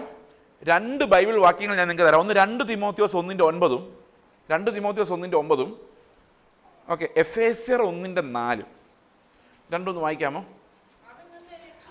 ശ്രദ്ധിച്ച് കേൾക്കണേ. ഇത് ശ്രദ്ധിച്ച് കേൾക്കണം. നിങ്ങൾ കാണാതെ പഠിച്ചാലും കുഴപ്പമില്ല. നിങ്ങൾ എത്ര നന്നായിട്ട് ഹോംവർക്ക് ചെയ്യുന്നുണ്ടെന്ന് എനിക്കിപ്പോഴും അറിയത്തില്ല. ഇത് കാണാതെ പഠിച്ചാലും കുഴപ്പമില്ല. അവൻ നമ്മെ രക്ഷിക്കുകയും വിശുദ്ധ വിളി കൊണ്ട് നമ്മെ വിളിക്കുകയും ചെയ്തത് നമ്മുടെ പ്രവൃത്തികൾ നിമിത്തമല്ല, സകല കാലത്തിനും മുൻപ്. അത് ഇംഗ്ലീഷിൽ ചില ട്രാൻസ്ലേഷൻസിൽ before the beginning of time എന്നാണ്. സകല കാലത്തിനു മുൻപ് ക്രിസ്തു യേശുവിൽ നമുക്ക് നൽകിയിരിക്കുന്നത്. അപ്പൊ ആദമിൽ നമുക്ക് എന്താ കിട്ടിയത്? ശാപമാണ് കിട്ടിയത്. അപ്പൊ സകല കാലത്തിനു മുൻപ് ക്രിസ്തു യേശുവിൽ നമുക്ക് നൽകിയിരിക്കുന്നതും ഇപ്പോൾ മരണം നീക്കിയത് വെളിപ്പെട്ടു വന്നു എന്നാണ് പറയുന്നത്. അപ്പൊ ഇത് എപ്പോൾ കൊടുത്തതാ, നമുക്ക് എപ്പോൾ തന്നതാ? സകല കാലത്തിനു മുൻപ്. ഇനി എഫേസ്യർ 1:4 വായിച്ചേ. നാം തന്റെ സന്നിധിയിൽ വിശുദ്ധരും നിഷ്കളങ്കരുമാകേണ്ടതിന് അവൻ ലോകം സ്ഥാപിക്കുന്നതിന് മുൻപേ നമ്മെ അവനിൽ തെരഞ്ഞെടുത്തു. അപ്പൊ ദൈവം ഈ ടൈം ഉണ്ടാകുന്നതിന് മുമ്പ് എന്താ ചെയ്തത്? നമ്മെ തിരഞ്ഞെടുത്തു. എങ്ങനെ തിരഞ്ഞെടുത്തു? അതിന് പല ഉത്തരങ്ങളുണ്ട്. എങ്കിലും എല്ലാവർക്കും മനസ്സിലാകുന്ന ഒരു എക്സാമ്പിൾ ഞാൻ പറയാം. ഇപ്പം നിങ്ങൾ എല്ലാവരും ഇങ്ങോട്ട് നോക്കി, ടേബിളിലേക്ക് നോക്കി. ഈ ടേബിളിൽ ഇവിടെ ടൈം തുടങ്ങുന്നു. ഓക്കെ, ആകാശവും ഭൂമി ഉണ്ടാകുന്നു. ആദ്യകാല ആദവും ഹവ്വയൊക്കെ ഉണ്ടാകുന്നു. പിന്നീട് അവർ വെളിയിലായി പോകുന്നു. പഴയ നിയമത്തിലെ പാട്രിയാർക്കൽ ഫാദേഴ്സ് ഉണ്ടാകുന്നു. പിന്നീട് രാജാക്കന്മാരുടെ കാലഘട്ടം, പ്രവാചകന്മാരുടെ കാലഘട്ടം. ഇങ്ങനെ കർത്താവ് ഭൂമിയിലേക്ക് വരുന്നു. ഓക്കെ, അപ്പോസ്തലന്മാരുടെ കാലഘട്ടം. ഇപ്പം ഞാൻ നിങ്ങളോട് സംസാരിച്ചുകൊണ്ടിരിക്കുന്നു. ലോകം അവസാനിക്കാൻ പോകുന്നു. ഇതാണ് ടൈം ലൈൻ. ശരിയല്ലേ? ഇനി നിങ്ങളിങ്ങനെ ആലോചിച്ച് നോക്കിയേ, ഈ ടൈമിലേക്ക് നിങ്ങൾ നോക്കുമ്പം ഇതിൻ്റെ തുടക്കവും ഒടുക്കവും ഒരേ സമയത്ത് കാണാൻ പറ്റുന്നുണ്ടോ? ഒന്ന് നോക്കിക്കേ. ഈ ടേബിളിലേക്ക് ഒന്ന് നോക്കിക്കേ. കാണാൻ പറ്റുന്നുണ്ടോ? ഒരേ സമയത്ത് ഇതിൻ്റെ തുടക്കവും ഒടുക്കവും പറ്റുന്നില്ലേ? അതെന്തുകൊണ്ടാണ്? ഞാൻ ഇത് സമയമാണെന്ന് പറഞ്ഞ് കാണിച്ചു തന്നുകൊണ്ടാണ്. അല്ലേ? അപ്പോൾ യഥാർത്ഥ സമയത്തിലേക്ക് നമുക്ക് നോക്കി ഇതിന് തുടക്കം ഒടുക്കവും വല്ലതും നമുക്ക് മനസ്സിലാവുമോ? ഒന്നും മനസ്സിലാവില്ല. പക്ഷെ ഇത് സൃഷ്ടിച്ച ദൈവത്തിന് ഇതെങ്ങനെ കാണാം? തുടക്കവും ഒടുക്കവും ഒരേ സമയത്ത് തന്നെ കാണാൻ പറ്റുമോ? അയ്യോ, നമ്മുടെ പ്രവാചകന്മാർക്ക് അറിയാമല്ലോ 2025 എന്താ സംഭവിക്കാൻ പോകുന്നത്. അപ്പോൾ ദൈവത്തിന് അറിയാമല്ലേ? അപ്പോൾ ദൈവത്തിന് പ്രസന്റ്, പാസ്റ്റ്, ഫ്യൂച്ചർ ഇല്ലാതെ ഇതെല്ലാം കാണാം. ശരിയാണോ? അത് നിത്യതയിൽ തന്നെ കാണാം. ഇതെല്ലാം കാണാം.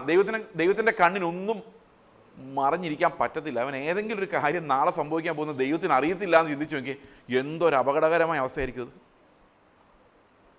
അപ്പോൾ കർത്താവ് എന്ത് ചെയ്തു? ആദം, ഹാബേല്, ശേത്ത്, പിന്നെ ഹാനോക്ക്, എബ്രഹാം, ഇസാക്ക്, യാക്കോബ്, ആ പഴയ നിയമ വിശുദ്ധന്മാർ മുഴുവൻ, അപ്പോസ്തലന്മാർ, പിന്നെ ഞാൻ. നിങ്ങളുടെ കാര്യം എനിക്കറിയത്തില്ല. ഇത്രയും പേരെ ദൈവം ഈ ലൈനിൽ കണ്ടു അവരെ പറക്കിയെടുത്തു. ഓക്കെ, ഒരു സെക്കൻഡേ.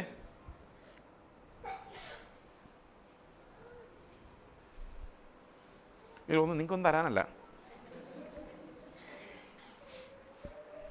ഇതെന്താ ഒരു എക്സാമ്പിളായിട്ട് എടുക്കേണ്ടതെന്ന് നോക്കുക.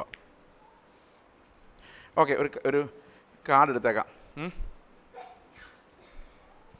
ഓക്കെ, അപ്പോൾ ഇവിടെ നിന്ന് ഇത്രയും പേരെ പറക്കിയെടുത്തു. എന്നിട്ട് എന്ത് ചെയ്തു? ക്രിസ്തുവിൽ അവരെ തിരഞ്ഞെടുത്തു. ഇപ്പം ഈ കാർഡ് എവിടെയുണ്ട്? ഓക്കെ, ഞാൻ ഈ കാർഡ് പേഴ്സിലിട്ടു. ഞാൻ പോയാൽ ഈ കാർഡ് എൻ്റെ കൂടെ വരും. എന്തുകൊണ്ട് വരും? പേഴ്സിൽ ഇതുള്ളതുകൊണ്ടല്ലേ. അപ്പോൾ ഞാൻ ഈ പേഴ്സ് എൻ്റെ പോക്കറ്റിൽ വെച്ചതുകൊണ്ട് ഒരാഴ്ച മുമ്പ് കൊച്ചിയിലിരുന്ന പേഴ്സ് ഇപ്പോൾ എവിടെയുണ്ട്? ഞാൻ ഇന്ന് തിരിച്ച് കൊച്ചിയിലോട്ട് പോകുമ്പോൾ എൻ്റെ മറവി രോഗം എന്നെ ചതിച്ചില്ലെങ്കിൽ ഈ പേഴ്സ് എൻ്റെ കൂടെ കൊച്ചിയിൽ വരും അല്ലേ? അപ്പോൾ കർത്താവിൽ എന്നെ തിരഞ്ഞെടുത്താൽ അതിൻ്റെ ഫലം എന്തായിരിക്കും? കർത്താവ് എവിടെ പോയാലും ഞാനും ആ കൂടെ കാണുമല്ലേ? കാണുമോ? ഞാൻ ജനിച്ചിട്ടില്ല, പക്ഷെ ദൈവത്തിൻ്റെ കണ്ണിൽ ക്രിസ്തുവിൽ എന്നെ കാണാം എന്ന് പറഞ്ഞു കഴിഞ്ഞാൽ അതിന് ജുഡീഷ്യൽ റെക്കഗ്നിഷനാണ്. അതായത് ദൈവം എന്നെ കാണുന്നത് ഞാൻ ഉണ്ടായിട്ടല്ല കാണുന്നത്, ക്രിസ്തുവിൽ എന്നെ കാണാൻ ദൈവം തീരുമാനിക്കുകയാണ്. അതായത് when Christ is dying he's my representative എന്ന് പിതാവ് തീരുമാനിക്കുക. അപ്പോൾ അതിനർത്ഥം എന്താണ്? I am seen in Christ. ക്രിസ്തുവിൽ എന്നെ പിതാവ് കാണുന്നു. അപ്പം പിതാവ് കണ്ടാൽ അതിൻ്റെ അർത്ഥം എന്താണ്? പിതാവ് കണ്ടാൽ അതിൻ്റെ അർത്ഥം എന്താണ്? ഇതാണ് എൻ്റെ മറവി രോഗം എന്ന് ഞാൻ പറഞ്ഞത്.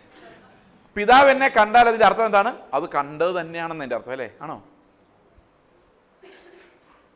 അല്ലയോ? ഓക്കെ, അപ്പോൾ ഇനി റോമർ 6:6 വെച്ചേക്ക്.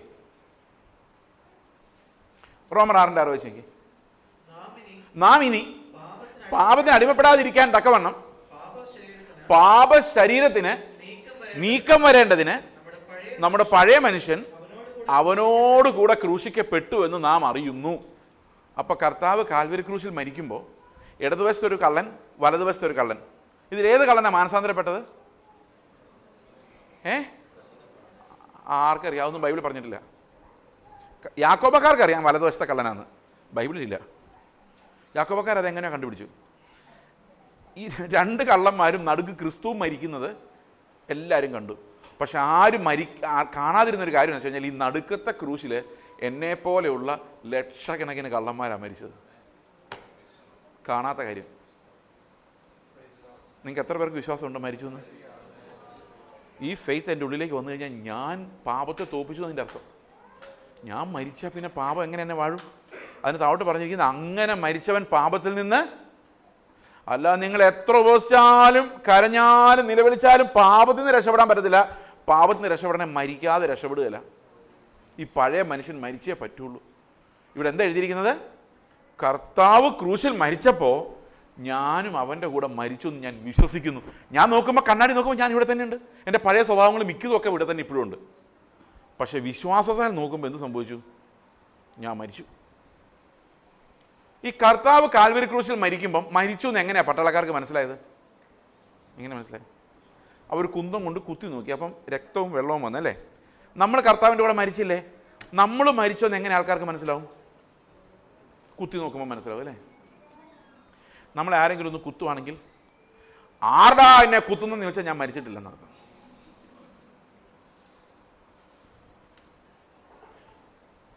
ആ ചർച്ചിൽ ചെന്നിട്ട് അവരെനിക്ക് പ്രാർത്ഥിക്കാൻ പോലും അവസരം തന്നില്ല. കേട്ടിട്ടുണ്ടോ ഇത്? 3 മണിക്കൂർ അവിടെ ഇരുന്ന് ആൾക്ക് പ്രാർത്ഥിക്കാൻ മേലായിരുന്നോ?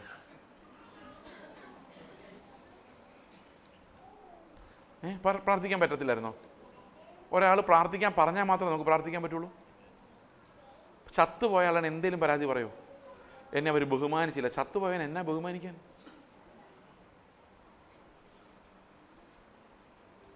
വീട്ടിലോട്ട് ചെല്ലുമ്പോൾ ഭർത്താവ് കള്ളു കുടിച്ചിട്ട് ഭാര്യയോട് ഭയങ്കര ഇടിയാണ്.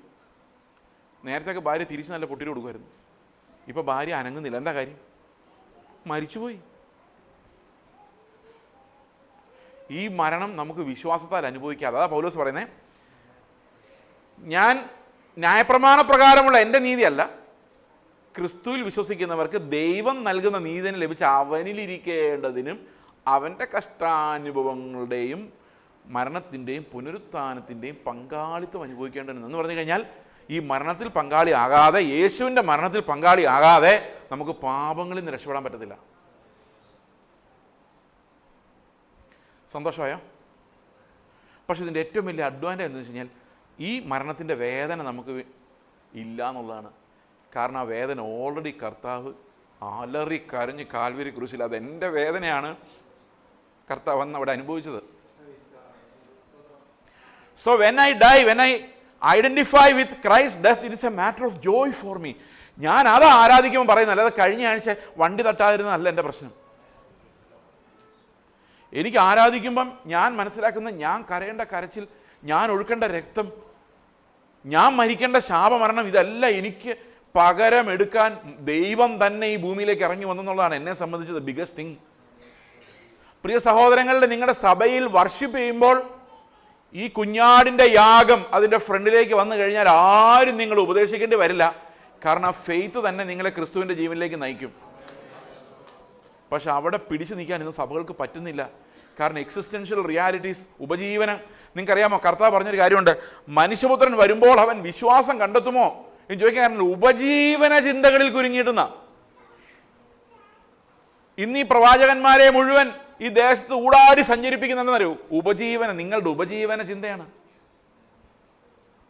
That is why the prophets, the so-called prophets, come and deceive you with an evil spirit, which is so much against the spirit of Christ. കാരണം ഉപജീവന ചിന്തയാണ് ആധുനിക കാലഘട്ടങ്ങളിൽ വിശ്വാസത്തെ മറിച്ച് കളഞ്ഞിരിക്കുന്നത്. കാരണം the church is concerned only with the common grace.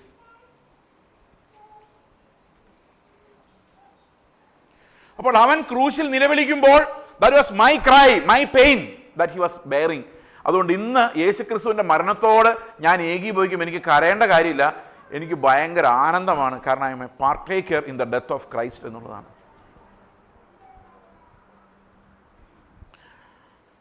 2 കൊരിന്ത്യർ ലേഖനം 5:14 പറയുന്നു, നമ്മളിപ്പോൾ വായിച്ച വാക്യമാണ്, ക്രിസ്തുവിൻ്റെ സ്നേഹം ഞങ്ങളെ നിർബന്ധിക്കുന്നു, എല്ലാവർക്കും വേണ്ടി ഒരുവൻ മരിച്ചിരിക്കെ എല്ലാവരും മരിച്ചു. ഇത് വളരെ രസകരമായിട്ട് മനസ്സിലാക്കേണ്ട ഒരു കഥ ഉണ്ട്. ഇപ്പം ഞങ്ങൾക്ക് 4 പിള്ളേരാണ്. ഈ 4 പിള്ളേരെ സ്കൂളിൽ കൊണ്ടുവിടുകയാണ്. 4 പേരുടെ ഫീസ് അടച്ചു. ഫീസ് അടച്ചത് ആരാ? ഞാനാ. രസീത് വരുമ്പോൾ ആരുടെ പേരിലാണ് വരുന്നത്? പിള്ളേരുടെ പേരിൽ. ക്രൂശിൽ മരിച്ചതാരാ? ഈ മരിച്ചു എന്നുള്ള രസീത് ആരുടെ പേരിലാണ് വരുന്നത്? അപ്പോൾ സാത്താൻ വന്ന് ചോദിക്കുക, നീ വഴി സുവിശേഷം പറഞ്ഞുകൊണ്ട് വന്നാൽ നിന്നെ ഞാൻ കൊല്ലും. ഞാൻ പറയുന്നത് ഓൾറെഡി മരിച്ചതിൻ്റെ രസീത്.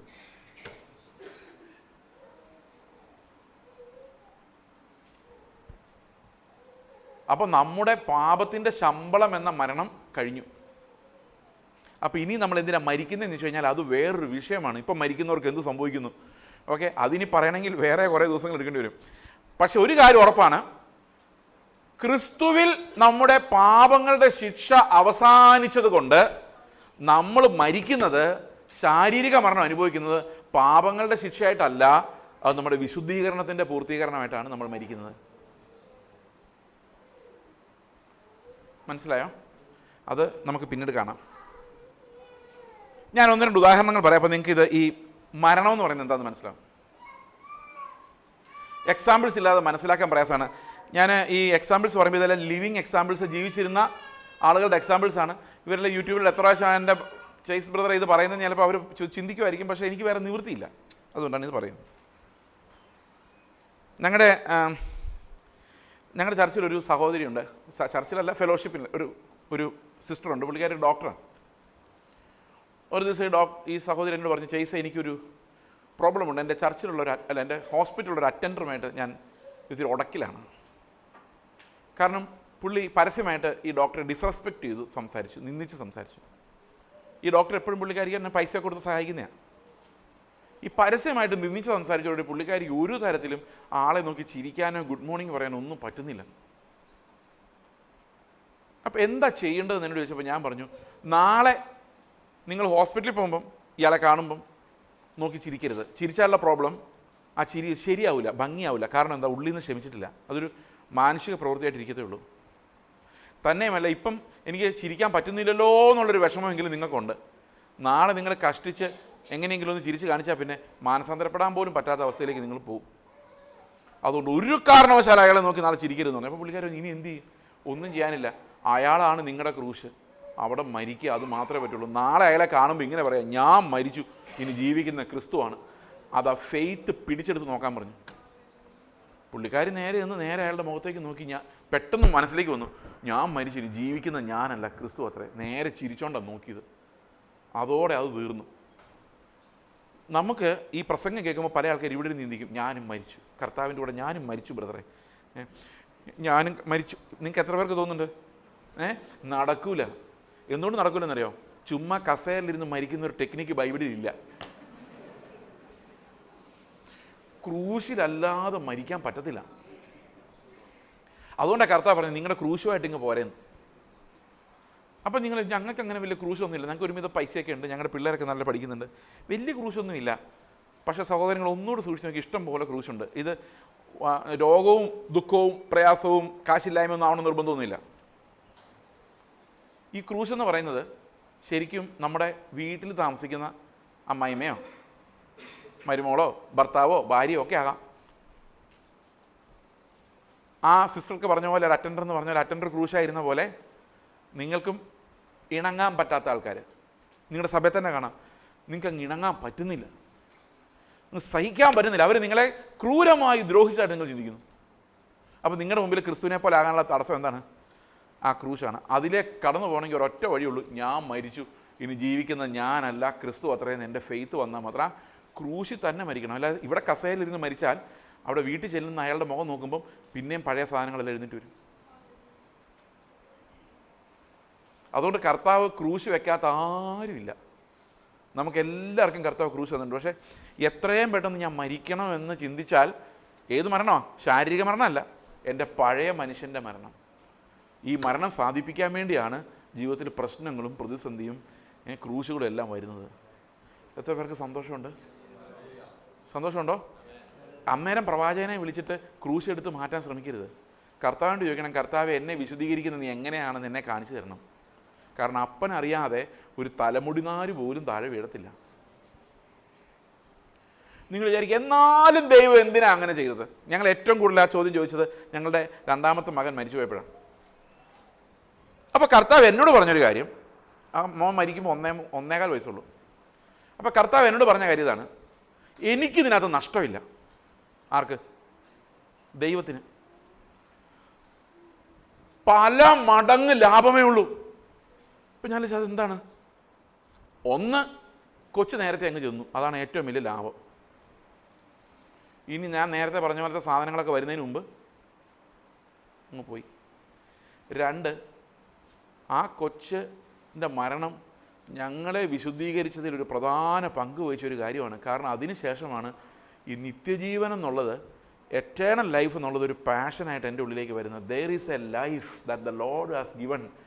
ഇങ്ങനെ പാഷനോടെ പ്രസംഗിക്കണമെങ്കിൽ ആ മരണം എന്ന അനുഭവത്തിലൂടെ ഞാൻ കടന്നു പോകണമായിരുന്നു. നിങ്ങൾക്കറിയാമോ, ഞാൻ അന്നേരം ചിന്തിക്കായിരുന്നു എത്ര മനോഹരമാണ്. ഞാൻ പിന്നെ ആലോചിക്കുമ്പോൾ ഇങ്ങനെ ഓർക്കും, എനിക്ക് വേണ്ടി നോക്കിയിരിക്കുന്നതായിട്ടൊക്കെ ഞാൻ ചിന്തിക്കുമ്പം കരച്ചിൽ വരും. പക്ഷേ അതിനപ്പുറത്തുള്ളൊരു ആനന്ദം. കാരണം എന്താണ്? ഈ എറ്റേണിറ്റി എന്ന് പറയുന്നത് നമ്മുടെ ഉള്ളിലേക്ക് വരുന്നത്, ആ നിത്യത ഒരു റിയാലിറ്റി ആയിട്ട് ദൈവത്തിൻ്റെ സന്നിധിയിൽ ചെന്ന് ഞാൻ അവനെ കാണുമെന്ന് പറയുന്നത്, അവനെ കാണുന്നത് എനിക്ക് പ്രശ്നമല്ല, എനിക്ക് കർത്താവിനെ കാണുന്നത് തന്നെയാണ് പ്രശ്നം. No one is important there. അവിടെ നമ്മൾ യേശുക്രിസ്തുവിനെ കുറിച്ച് അല്ലാതെ വേറെ ഒന്നിനെക്കുറിച്ചും കൺസേൺഡ് പോലും ആയിരിക്കില്ല. ഞാൻ ചെന്നിട്ട് എൻ്റെ ഭാര്യ എവിടെ നോക്കട്ടെ എന്നൊന്നും ഞാൻ പറയല. കാരണം പൗലോസ് പറഞ്ഞ പോലെ ജഡപ്രകാരം എനിക്ക് മനസ്സിലാവും, അതെൻ്റെ ഭാര്യ വന്നു, അതെ മക്കൾ വന്നു എന്നൊക്കെ മനസ്സിലാവും. കാരണം ഈ പത്രോസ് പറയുന്നില്ലേ, ഇത് മോശ, ഇത് ഏലിയാവ്. പത്രോസ് മോശയുടെ ഏലിയാവിൻ്റെ ഫോട്ടോ പോലും കണ്ടിട്ടില്ല. അതെങ്ങനെ അവർക്ക് മനസ്സിലായത്? അവർക്ക് മനസ്സിലാവും, പക്ഷേ പ്രത്യേക അറ്റാച്ച്മെൻ്റ് ഒന്നും ഉണ്ടാവില്ല. കാരണം നമ്മുടെ സ്നേഹം എന്ന് പറയുന്നത് ക്രിസ്തുവിൽ നിന്നൊഴുകുന്ന ഒരു കാര്യമായിരിക്കും. അതുകൊണ്ട് ലോകത്തിൽ എന്ത് സംഭവിച്ചാലും കർത്താവിൻ്റെ ജീവനേക്കാളും പ്രധാനമായി യാതൊന്നും ഇല്ല. അപ്പോൾ ക്രൂശിലല്ലാതെ, കഷ്ടതയിലൂടെ അല്ലാതെ ഈ ക്രിസ്തുവിൻ്റെ കൃപ അനുഭവിക്കാൻ നമുക്ക് പറ്റത്തില്ല. കാരണം നമ്മുടെ ജഡം അത്ര സ്ട്രോങ് ആയിട്ടുള്ള ഒരു സാധനമാണ്. ഓക്കെ, അപ്പോൾ ഞാൻ പറഞ്ഞ ഒരു വേറൊരു ഉദാഹരണം, ഒത്തിരി ഉദാഹരണങ്ങളുണ്ട്, എനിക്ക് പറയാൻ പറ്റാത്ത ഉദാഹരണങ്ങളുണ്ട്. ഞങ്ങളുടെ കൂട്ടായ്മയിൽ തന്നെ അനേകം ആൾക്കാർ വീട്ടിലെ പ്രതിസന്ധി അതിജീവിച്ച്, ഞാനിതൊക്കെ പറഞ്ഞു കഴിഞ്ഞാൽ റെക്കോർഡായി പോകുന്നതുകൊണ്ട് മാത്രമാണ്, നിങ്ങളിത് എഡിറ്റ് ചെയ്യാമെന്ന് പറയാമെങ്കിൽ ഞാൻ പറഞ്ഞോളാം. ഞങ്ങളുടെ ഒരു സഹോദരി, ചർച്ചിൽ വരുന്നൊരു സഹോദരി, ആ സഹോദരിയുടെ ഭർത്താവ് പുള്ളിക്കാരിയെ നിലത്തിട്ട് ചവിട്ടുകയും തുപ്പുകയും ചെയ്യുമായിരുന്നു. ഈ ഒരു ദിവസം ഇത് ഫോണിൽ കൂടെ പറഞ്ഞതിനോട് കരഞ്ഞപ്പോൾ ഞാൻ പറഞ്ഞു, ഒരു കാര്യം ചെയ്യും, നിങ്ങളൊന്ന് മാറി താമസിക്കുക, നിങ്ങൾ തട്ടിപ്പോകുമല്ലോ, നിങ്ങൾ എൽഡേഴ്സിനോടും എല്ലാം സംസാരിച്ചിട്ട് മാറി താമസിക്കുക, ഡൈവോഴ്സ് ഒന്നും ചെയ്യാൻ പോരുത്, പ്രാർത്ഥിക്കുക, അവരുടെ ആരെ കൊണ്ടെങ്കിലും കൗൺസിൽ ചെയ്യിപ്പിക്കുക ആളെ. ശരി പാസ്റ്ററെ എന്ന് പറഞ്ഞു. പിറ്റേ ദിവസം ഞാൻ ഫോൺ ചെയ്ത്, എന്തോ എങ്ങനെയുണ്ടെന്ന് ചോദിച്ചാൽ പറയാം, അതെ ഞാൻ പ്രാർത്ഥിച്ചപ്പോൾ കർത്താവ് പറഞ്ഞു, നിൻ്റെ കയ്യിൽ അവനെ തന്നിരിക്കുന്നതാണ്, സ്നേഹിക്കാനല്ലാതെ വേറൊന്നും നിനക്ക് കമാൻഡില്ല, കൽപ്പനയില്ല, നീ മരിച്ചു, ഞാനാണ് നിൻ്റെ ഉള്ളിൽ ജീവിക്കുന്ന കർത്താവ് പറഞ്ഞു, അതുകൊണ്ട് ഒന്നും വേണ്ട, ഞാൻ അടി കൊണ്ട് മരിക്കാനാണ് കർത്താവിന് ഇഷ്ടമെങ്കിൽ അങ്ങനെ സംഭവിച്ചോട്ടെ. പിന്നെ അവരെ ഉപദേശിക്കേണ്ട കാര്യം നമുക്കില്ല. പിന്നെ കേട്ടത് ആ മനുഷ്യൻ മാനസാന്തരപ്പെട്ട് മിഷണറി ആയിട്ട് പോയിന്നാ. ഇത് ഒരു ജീവിതത്തിലേക്ക് ഒരാൾ യേശുക്രിസ്തുവിൻ്റെ ജീവൻ ആ ആളിലേക്ക് വരുമ്പോഴേക്കും ആ വീട് മുഴുവൻ ആ കർത്താവിൻ്റെ സ്നേഹത്തിൻ്റെ ഒരു ഒഴുക്ക് അനുഭവിക്കാൻ തുടങ്ങും. ഇവിടെ എന്താ, വീട്ടിൽ ഭർത്താവ് വിശ്വാസി, ഭാര്യ വിശ്വാസിയല്ല. ഇവിടുത്തെ ഏറ്റവും വലിയ കോൺഫ്ലിക്റ്റ്, എല്ലാവരും അങ്ങനെ രക്ഷിക്കപ്പെടണം നിർബന്ധമൊന്നുമില്ല, ചിലർ ജീവിതകാലം മുഴുവൻ എതിരാളികളായിരിക്കും. പക്ഷെ നമ്മൾ അവരുടെ മുമ്പിലേക്ക് മതം വെച്ച് കൊടുക്കുന്നതിന് പകരം സ്നേഹം വെച്ച് കൊടുത്താൽ ഒരുപക്ഷെ ടോട്ടൽ അറ്റ്മോസ്ഫിയർ, പെന്തക്കോസിനെ കൊണ്ടേ പ്രതിഷ്ഠിക്കുന്നതിന് പകരം യേശുവിനെ വെളിപ്പെടുത്തിയാൽ the whole equation will be different. ഇത് ക്രൂശിലൂടെ കടന്നു പോകുന്നവർക്ക് മാത്രമേ സാധിക്കുള്ളൂ. ഓക്കെ, അപ്പോൾ ഫെയ്ത്ത് എന്താണെന്ന് നമ്മൾ പറഞ്ഞു വരുന്നത്? കാണാത്ത കാര്യങ്ങളുടെ നിശ്ചയം. ഈ പണ്ഡിറ്റ് ധർമ്മപ്രകാശ് എന്ന് പറഞ്ഞൊരു പ്രശസ്തനായ ഒരു മനുഷ്യനുണ്ടായിരുന്നു. അദ്ദേഹം ഭാര്യയ്ക്കിട്ട് നല്ല ഇടി കൊടുക്കുന്ന ആളായിരുന്നു. ഈ ചില ഭർത്താക്കന്മാർ അങ്ങനെയുണ്ട്, അവർക്ക് ഓഫീസിലൊന്നും ബോസിനൊന്നും ഇടിക്കാൻ പറ്റാത്തതുകൊണ്ടും നല്ല തൻ്റെ ഉള്ള മസിലുള്ള ആമ്പിള്ളേരെ ഒന്നും ഇടിക്കാൻ പറ്റാത്തതുകൊണ്ടും അവർ വീട്ടിൽ വന്ന് തിരിച്ചടിക്കില്ലാത്ത ഭാര്യമാർക്കിട്ടും പിള്ളേർക്കിട്ടുമാണ് അടിക്കുന്നത്. നാണക്കേടാണ് സഹോദരന്മാരെ, നിങ്ങൾ ആരെങ്കിലും അങ്ങനെ ചെയ്യുന്നുണ്ടെങ്കിൽ വിട്ടേക്ക്, തിരിച്ച് രണ്ടെണ്ണം പൊട്ടിക്കാൻ ശക്തിയുള്ളവനെ അടിക്കുക. ഇയാൾ അങ്ങനത്തെ ഒരാളായിരുന്നു. അപ്പം ഓഫീസ് കഴിഞ്ഞിട്ട് വന്ന് പുള്ളി ഇങ്ങനെ സോഫയിലോട്ട് ഇരിപ്പുണ്ട്. അപ്പോൾ ഭാര്യ പതിഭക്തയായ ഭാര്യ വന്ന്, പതി എന്ന് പറഞ്ഞാൽ അറിയാലല്ലേ ഭർത്താവ്, പതിഭക്തയായ ഭാര്യ വന്ന് മുട്ടുകുത്തിയിട്ട് ഈ ഷൂസ് ഊരും. അന്ന് ഈ ഭാര്യ വന്ന ഷൂസ് ഊരുന്ന വഴിക്ക് ഇയാൾ ആ ഷൂസ് ഇട്ട് ഒറ്റ ചവിട്ട് വെച്ച് കൊടുത്തു ഈ ഭാര്യയ്ക്കിട്ട്. പുള്ളിക്കാരി നേരെ തെറിച്ച് പോയി ഭിത്തിയോട്ട് പോയി തലയിടിച്ച് തല പൊട്ടി ബ്ലഡ് വരാൻ തുടങ്ങി.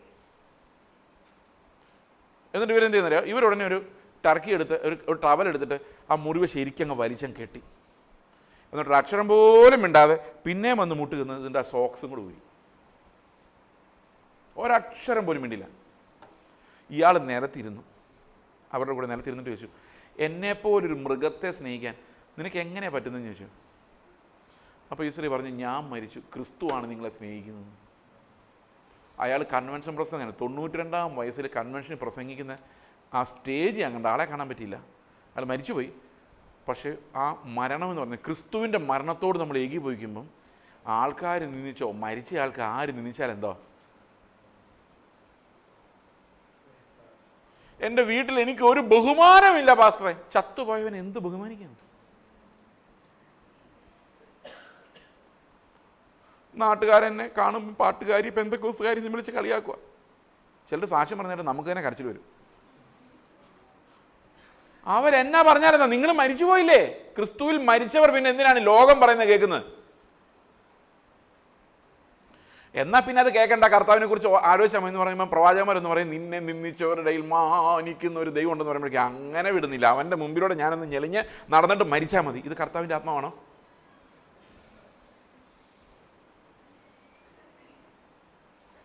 ഒരു മനുഷ്യൻ എന്നോട് പ്രവചിച്ചു പറഞ്ഞു, നിങ്ങളുടെ ശുശ്രൂഷ വലുതായിട്ട് കർത്താവ് വളർത്താൻ പോവാണ്, എയറോപ്ലെയിനിൽ നിന്ന് ഇറങ്ങാൻ പറ്റാത്ത പോലത്തെ ശുശ്രൂഷ നിങ്ങൾക്ക് വരാൻ പോകും. ഞാൻ പറഞ്ഞു, എനിക്ക് എയറോപ്ലെയിനിൽ നിന്ന് ഇറങ്ങിയേ പറ്റുള്ളൂ, നിങ്ങളുടെ കാര്യം എനിക്കറിയാൻ മേല. പക്ഷേ എയറോപ്ലെയിനിൽ കയറിയാൽ പിന്നെ ഇറങ്ങുക എന്നുള്ളതാണ് ഏറ്റവും വലിയ കൊതി, അല്ലേ? ആണോ? അത് പേടിയായോണ്ടല്ല, എത്ര നേരം അങ്ങനെ ഇരിക്കുന്നേ. ഒന്ന് സ്വസ്ഥമായിട്ട് ബാത്റൂമിൽ പോകണമെങ്കിൽ ഒന്ന് ഇറങ്ങണ്ടേ? എന്നിട്ട് ഇയാൾ പറയാം എയറോപ്ലെയിനിൽ ഇറങ്ങാത്ത. ഞാൻ എന്നിട്ട് പുള്ളി ഒരു കാര്യം പറഞ്ഞു, ഇനി മേലാൽ ഇങ്ങനെ മോഹിപ്പിക്കുന്ന കാര്യങ്ങളോട് പറഞ്ഞു നടന്നാൽ ഇപ്പം തന്നെ ഇപ്പോൾ ഉള്ള കൃപയും കൂടെ പിന്നെ കാണുകയെന്നു. അതുപോലെ തന്നെ സംഭവിച്ചു എന്നുള്ളതാണ് എൻ്റെ ഏറ്റവും വലിയ രസം. അപ്പോൾ നമ്മുടെ ഏത് സാഹചര്യങ്ങളിലും യേശു ക്രിസ്തുവിൻ്റെ മരണത്തോട് ഐഡൻറ്റിഫൈ ചെയ്യാൻ അത് പെട്ടെന്നൊന്നും നടക്കില്ല കേട്ടോ. ഈ പ്രസംഗം കഴിഞ്ഞിട്ട് നിങ്ങൾ ഒരാഴ്ച കഴിഞ്ഞ് 2 ആഴ്ച കഴിഞ്ഞ് നമ്മൾ വഴി വെച്ച് കാണുമ്പോൾ നിങ്ങൾ പറയും, മരിക്കാനൊന്നും പറ്റുന്നില്ല ബ്രദറെ എന്നേ പറയുള്ളൂ. ഞാനൊരു കാര്യം നിങ്ങൾക്ക് മുൻകൂട്ടി പറയാം, ഒരിക്കലും നിങ്ങളെ കൊണ്ട് മരിക്കാൻ പറ്റത്തില്ല. കാരണം ഇനി നിങ്ങൾ മരിക്കേണ്ട കാര്യമില്ല, ഓൾറെഡി മരിച്ചു എന്ന് വിശ്വസിച്ചാൽ മതി. എത്രയൊക്കെ മനസ്സിലായി ഞാൻ പറഞ്ഞത്? അപ്പോൾ ഫെയ്ത്ത് എന്ന് പറഞ്ഞാൽ എന്താണ്? ക്രിസ്തു മരിക്കുമ്പോൾ ഞാൻ അവൻ്റെ കൂടെ മരിച്ചു എന്നാണ്. അപ്പോൾ ഇനി ജീവിക്കുന്ന ആരാ? അപ്പൊ ജീവിക്കുന്നത് ഞാനല്ല, ക്രിസ്തു അത്രയെന്ന് പറയണമെങ്കിൽ ഞാൻ എവിടെ പോണം? ഞാൻ ആ ക്രൂശിൽ മരിക്കണം. നിങ്ങളുടെ ക്രൂശ് ഏതാണെന്ന് പെട്ടെന്ന് കണ്ടുപിടിച്ചോ. ഇന്ന് വീട്ടിലോട്ട് പോകുമ്പോൾ ഓർത്തോണം, ഇതാണ് എൻ്റെ ക്രൂശ്, ഞാൻ മരിക്കുന്നു. ചില പിള്ളേരുടെ അപ്പനന്മാർ ഇങ്ങനെ പറഞ്ഞുകൊണ്ടിരിക്കും, നിന്നെയൊക്കെ എന്തിനാടാ വളർത്തിയത്? നീ എന്തെങ്കിലും ജോലി കൊണ്ടുവന്ന് 5 രൂപ സമ്പാദിച്ച് എനിക്ക് തന്നിട്ടുണ്ടോ? കുറേ കഴിയുമ്പോൾ പിള്ളേർക്ക് ഭ്രാന്ത് പിടിക്കും, 4 ചീത്ത തിരിച്ചു പറയും, അപ്പം സമാധാനമാവും. നമ്മളെല്ലാം ഇങ്ങനെയൊക്കെ തന്നെയാ അല്ലേ? ശരിക്കും കുറേയൊക്കെ പിടിച്ച് നിൽക്കും, പക്ഷെ അവസാനം പൊട്ടിത്തെറിക്കും.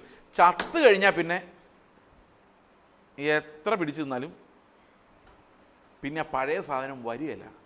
അപ്പോൾ നിങ്ങൾ വിചാരിക്കും ഞാൻ അങ്ങനെയൊക്കെ ആണോ എന്ന്. നമ്മളൊന്നും ഒരിക്കലും ശരിയാവാൻ പോകുന്നില്ല 100%. പക്ഷേ ഒത്തിരി മുമ്പോട്ട് പോകാൻ നമ്മളെ കൊണ്ട് പറ്റും. ക്രിസ്തുവിൻ്റെ സ്വഭാവം നമ്മുടെ ഉള്ളിൽ വളർന്ന് നമ്മൾ മരിക്കാറാവുമ്പോഴേക്കും നമ്മൾ എറിയുന്ന ആരോസ് കാണുമ്പോൾ ആൾക്കാർ പറയും, അത് കർത്താവിനെ പോലെ ഉണ്ടല്ലോ. അപ്പോഴും കർത്താവിനെ പോലെ ഇല്ല. പക്ഷേ ആ യേശുവിൻ്റെ ഒരു പ്രതിമയായി നമ്മൾ മാറുന്ന അവസ്ഥയിലേക്ക് നമ്മുടെ ഉള്ളിൽ ആത്മാവ് ക്രിസ്തുവിൻ്റെ അനുരൂപത ഉണ്ടാക്കിയെടുക്കും. പ്രിയ സഹോദരങ്ങൾ, എത്ര തിയോളജി പഠിച്ചിട്ടും ഈ കർത്താവിൻ്റെ ജീവൻ അനുഭവിക്കാൻ പറ്റുന്നില്ലെങ്കിൽ ആ തിയോളജി കൊണ്ടൊരു പ്രയോജനമില്ല. അപ്പം കർത്താവിൻ്റെ നീതി എന്ന് പറയുന്നത് ക്രിസ്തു എന്നിൽ വസിച്ചാൽ മാത്രം സാധിക്കുന്ന കാര്യമാണ്. അതാണ് അവൻ്റെ കൂടെയുള്ള മരണം എന്ന് പറയുന്നത്. ഓക്കെ, അപ്പോൾ ഈ മരണത്തിനകത്ത് നമ്മൾ കാണേണ്ട പ്രധാനപ്പെട്ട ചില കാര്യങ്ങളുണ്ട്. 6:6 പറയുന്നത് എന്താണ്? 6:6 ഇനി നാം അടിമപ്പെടാതെ വണ്ണം ശരീരത്തിന് നീക്കം വരേണ്ടതിന്. അപ്പം നമ്മൾ എന്തുകൊണ്ടാണ് പാപം ചെയ്യുന്നത്? പാപശരീരം നീക്കപ്പെടാത്തത് കൊണ്ടാണ്. ഈ പാപശരീരം നീക്കപ്പെടാതിരിക്കുന്നതിൻ്റെ അവസ്ഥ 7-ാമത്തെ അധ്യായത്തിൽ പറയുന്നുണ്ട്. ഓക്കെ, അത് എങ്ങനെയാണ് ആ പ്രശ്നം ഉണ്ടാകുന്നത് അവിടെ പറയുന്നുണ്ട്. പാപശരീരത്തിന് നീക്കം വരേണ്ടത് നമ്മുടെ പഴയ മനുഷ്യൻ അവനോടുകൂടെ ക്രൂശിക്കപ്പെട്ടു എന്ന് നാം അറിയുന്നു. അടുത്ത വാക്യം എന്താ? അങ്ങനെ മരിച്ചവൻ പാപത്തിൽ നിന്ന്. ഇനി എൻ്റെ 11-ാം വാക്യം വായിച്ചേ. അവണ്ണം നിങ്ങളും പാപസംബന്ധമായി മരിച്ചവരെന്നും ക്രിസ്തു യേശുവിൽ ദൈവത്തിന് ജീവിക്കുന്നവരെന്നും നിങ്ങളെ തന്നെ എണ്ണുക. നോക്കുമ്പോൾ അങ്ങനെ തോന്നുന്നില്ലെങ്കിൽ നിങ്ങൾ എന്ത് ചെയ്യണം? Reckon that you died. അതാണ് ഫെയ്ത്ത് എന്ന് പറയുന്നത്. ഫെയ്ത്ത് എന്ന് പറഞ്ഞാൽ ഞാൻ മരിച്ചു എന്നുള്ള എൻ്റെ ബോധ്യമാണ്, ഇനി ഞാനില്ല. എത്ര പേർക്ക് മനസ്സിലായത്? അപ്പോൾ നോക്കിയേ, ഈ റോമാലേഖനം എങ്ങനെയാണ് പൗലോസ് അറേഞ്ച് ചെയ്ത് കൊണ്ടുവരുന്നത്. ഇതിനകത്ത് ഞാനിത് വ്യാഖ്യാനിക്കുമ്പോൾ വെളിയിൽ നിന്ന് ഒരു ഒറ്റ വാക്യം പോലും എടുക്കാതെ ഞാനിത് എക്സിറ്റ്. അതായത് റോമാലേഖനം വായിച്ചപ്പോൾ റോമാലേഖനത്തിൽ നിന്ന് തന്നെയാണ്, അല്ലെങ്കിൽ എബ്രായ ലേഖനം എടുത്താലും അതൊരു പാസേജായിട്ട് എടുത്തേക്കുന്നത്. കാരണം അങ്ങനെ വായിച്ചാലേ ഇത് മനസ്സിലാവുള്ളൂ. നമ്മൾ അവിടെ നിന്നൊരു വാക്യം, ഇവിടെ നിന്നൊരു വാക്യം. ഇന്ന് രാവിലെ ബൈബിൾ തുറന്നപ്പോൾ റോമാലേഖനം 5 കിട്ടി, നാളെ തുറക്കുമ്പോൾ 2 കിട്ടി. ഇങ്ങനെ വായിച്ചാൽ എന്തെങ്കിലും മനസ്സിലാവുമോ? ഇത് തുടർച്ചയായിട്ട് വായിക്കണം. തുടർച്ചയായിട്ട് വായിക്കുമ്പോഴാണ് മനസ്സിലാകുന്നത് എന്താ ഈ പൗലോസ് പറഞ്ഞു വരുന്നത്. ഒരുത്തൻ ഹോസ്റ്റലിൽ താമസിക്കും. അപ്പനൊരു കത്തെഴുതി. കത്തിനകത്ത് അവൻ മറിച്ച് നോക്കിയപ്പോൾ ആദ്യം കണ്ടത്, നീ പഠിത്തം നിർത്തി, നിന്നെ ഞാൻ വീട്ടിൽ കൊണ്ട് ഇരുത്താൻ പോകാമെന്നാണ്. അവൻ വിചാരിച്ച അപ്പൻ എന്താ പറ്റിയെന്ന്. അവൻ ഭയങ്കര ദേഷ്യത്തിൽ ശരി എന്നാൽ ഞാൻ വരുവാന്ന് പറഞ്ഞ് പഠിത്തം നിർത്തി വീട്ടിൽ പോയി. പിന്നെ കത്ത് മുഴുവൻ വായിച്ചു നോക്കുന്നത്. മര്യാദയ്ക്ക് പഠിച്ച് നല്ല മാർക്ക് മേടിച്ചില്ലെങ്കിൽ എന്നാൽ എഴുതിയിട്ടുണ്ടായിരുന്നു മുമ്പ്, അത് കണ്ടില്ല. നമ്മൾ അവിടെ നിന്ന് ഇവിടുന്ന് വാക്കി എടുത്ത് വായിച്ചിട്ട് എന്തൊക്കെയാണ് കണ്ടുപിടിക്കുന്നത്. ചിലർ പറയില്ലേ, ദൈവം തൻ്റെ മക്കൾക്ക് വേണ്ടി, വൈബ്രേഷൻ ശ്രദ്ധിക്കണേ, കരുതിയിട്ടുള്ളത് ഒരു കണ്ണ് കണ്ടിട്ടില്ല, ഒരു ചെവി കേട്ടിട്ടില്ല, ഒരുത്തൻ്റെ ഹൃദയത്തിൽ തോന്നിയിട്ടുമില്ല എന്ന് പറയുന്നത് എപ്പോഴാണ് പറയുന്നറിയോ? സ്കൂട്ടറിന് വേണ്ടി പ്രാർത്ഥിച്ച് എനിക്ക് കാർ തന്ന ദൈവം തൻ്റെ മക്കൾക്ക് വേണ്ടി ഒരുക്കിയിട്ടുള്ളത്. അതിനകത്ത് എഴുതിയിട്ടുണ്ട്, അവർക്കത് കണ്ടിരുന്നെങ്കിൽ തേജസ്സിൻ്റെ ക്രിസ്തുവിനെ ക്രൂശിക്കുകയില്ലായിരുന്നു. ഈ ക്രിസ്തുവിനെ ഞാൻ ഒരുക്കി വെച്ചിരുന്നുള്ള ഭൂമിയിലെ പ്രഭുക്കന്മാർക്കൊന്നും മനസ്സിലായില്ലെന്ന് എഴുതിയിരിക്കുന്നത്. മുഴുവൻ വായിക്കില്ല. അതുപോലെ എഫേസ്യർ 3:20 പറയുന്നത് എന്താണെന്നറിയോ? ചോദിക്കുന്നതിലും നനയ്ക്കുന്നതിലും അത്യന്തം പരമായി. ആ ചോദിക്കുന്ന എന്താണെന്ന് മുമ്പിൽ എഴുതിയിട്ടുണ്ട്, അത് വായിക്കില്ല. ഇങ്ങനെയാണ് ഈ ലേഖനങ്ങൾ വായിക്കുന്നത്. അതുകൊണ്ട് ആർക്കും ഈ ലേഖനങ്ങളിൽ എന്താണെന്ന് അറിയാൻ മേല. റോമാലേഖനം ഒന്നും മനസ്സിലാവുന്നില്ല. എന്നോട് എത്ര പേര് പറഞ്ഞിട്ടുണ്ട് റോമാലേഖനം ഒന്നും മനസ്സിലാവില്ലെന്ന്. എന്തുകൊണ്ടാണെന്നറിയോ? തുടർച്ചയായിട്ട് വായിക്കില്ല. രാവിലെ എഴുന്നേൽക്കുമ്പോൾ ബൈബിൾ വായിച്ചില്ലല്ലോ, ഇന്ന് വായിച്ചേക്കാം. റോമാലേഖനം എടുത്തു ഒരു പാസേജ് വായിച്ചു. Therefore just as he came to the world through man, death came through. Okay, വായിച്ചു, സമാധാനമായി. എന്തേലും മനസ്സിലായോ? ഒന്നും മനസ്സിലായില്ല. ഇങ്ങനെയാണ് ഒരു വലിയ പങ്ക് ആൾക്കാരും ബൈബിൾ വായിക്കുന്നത്.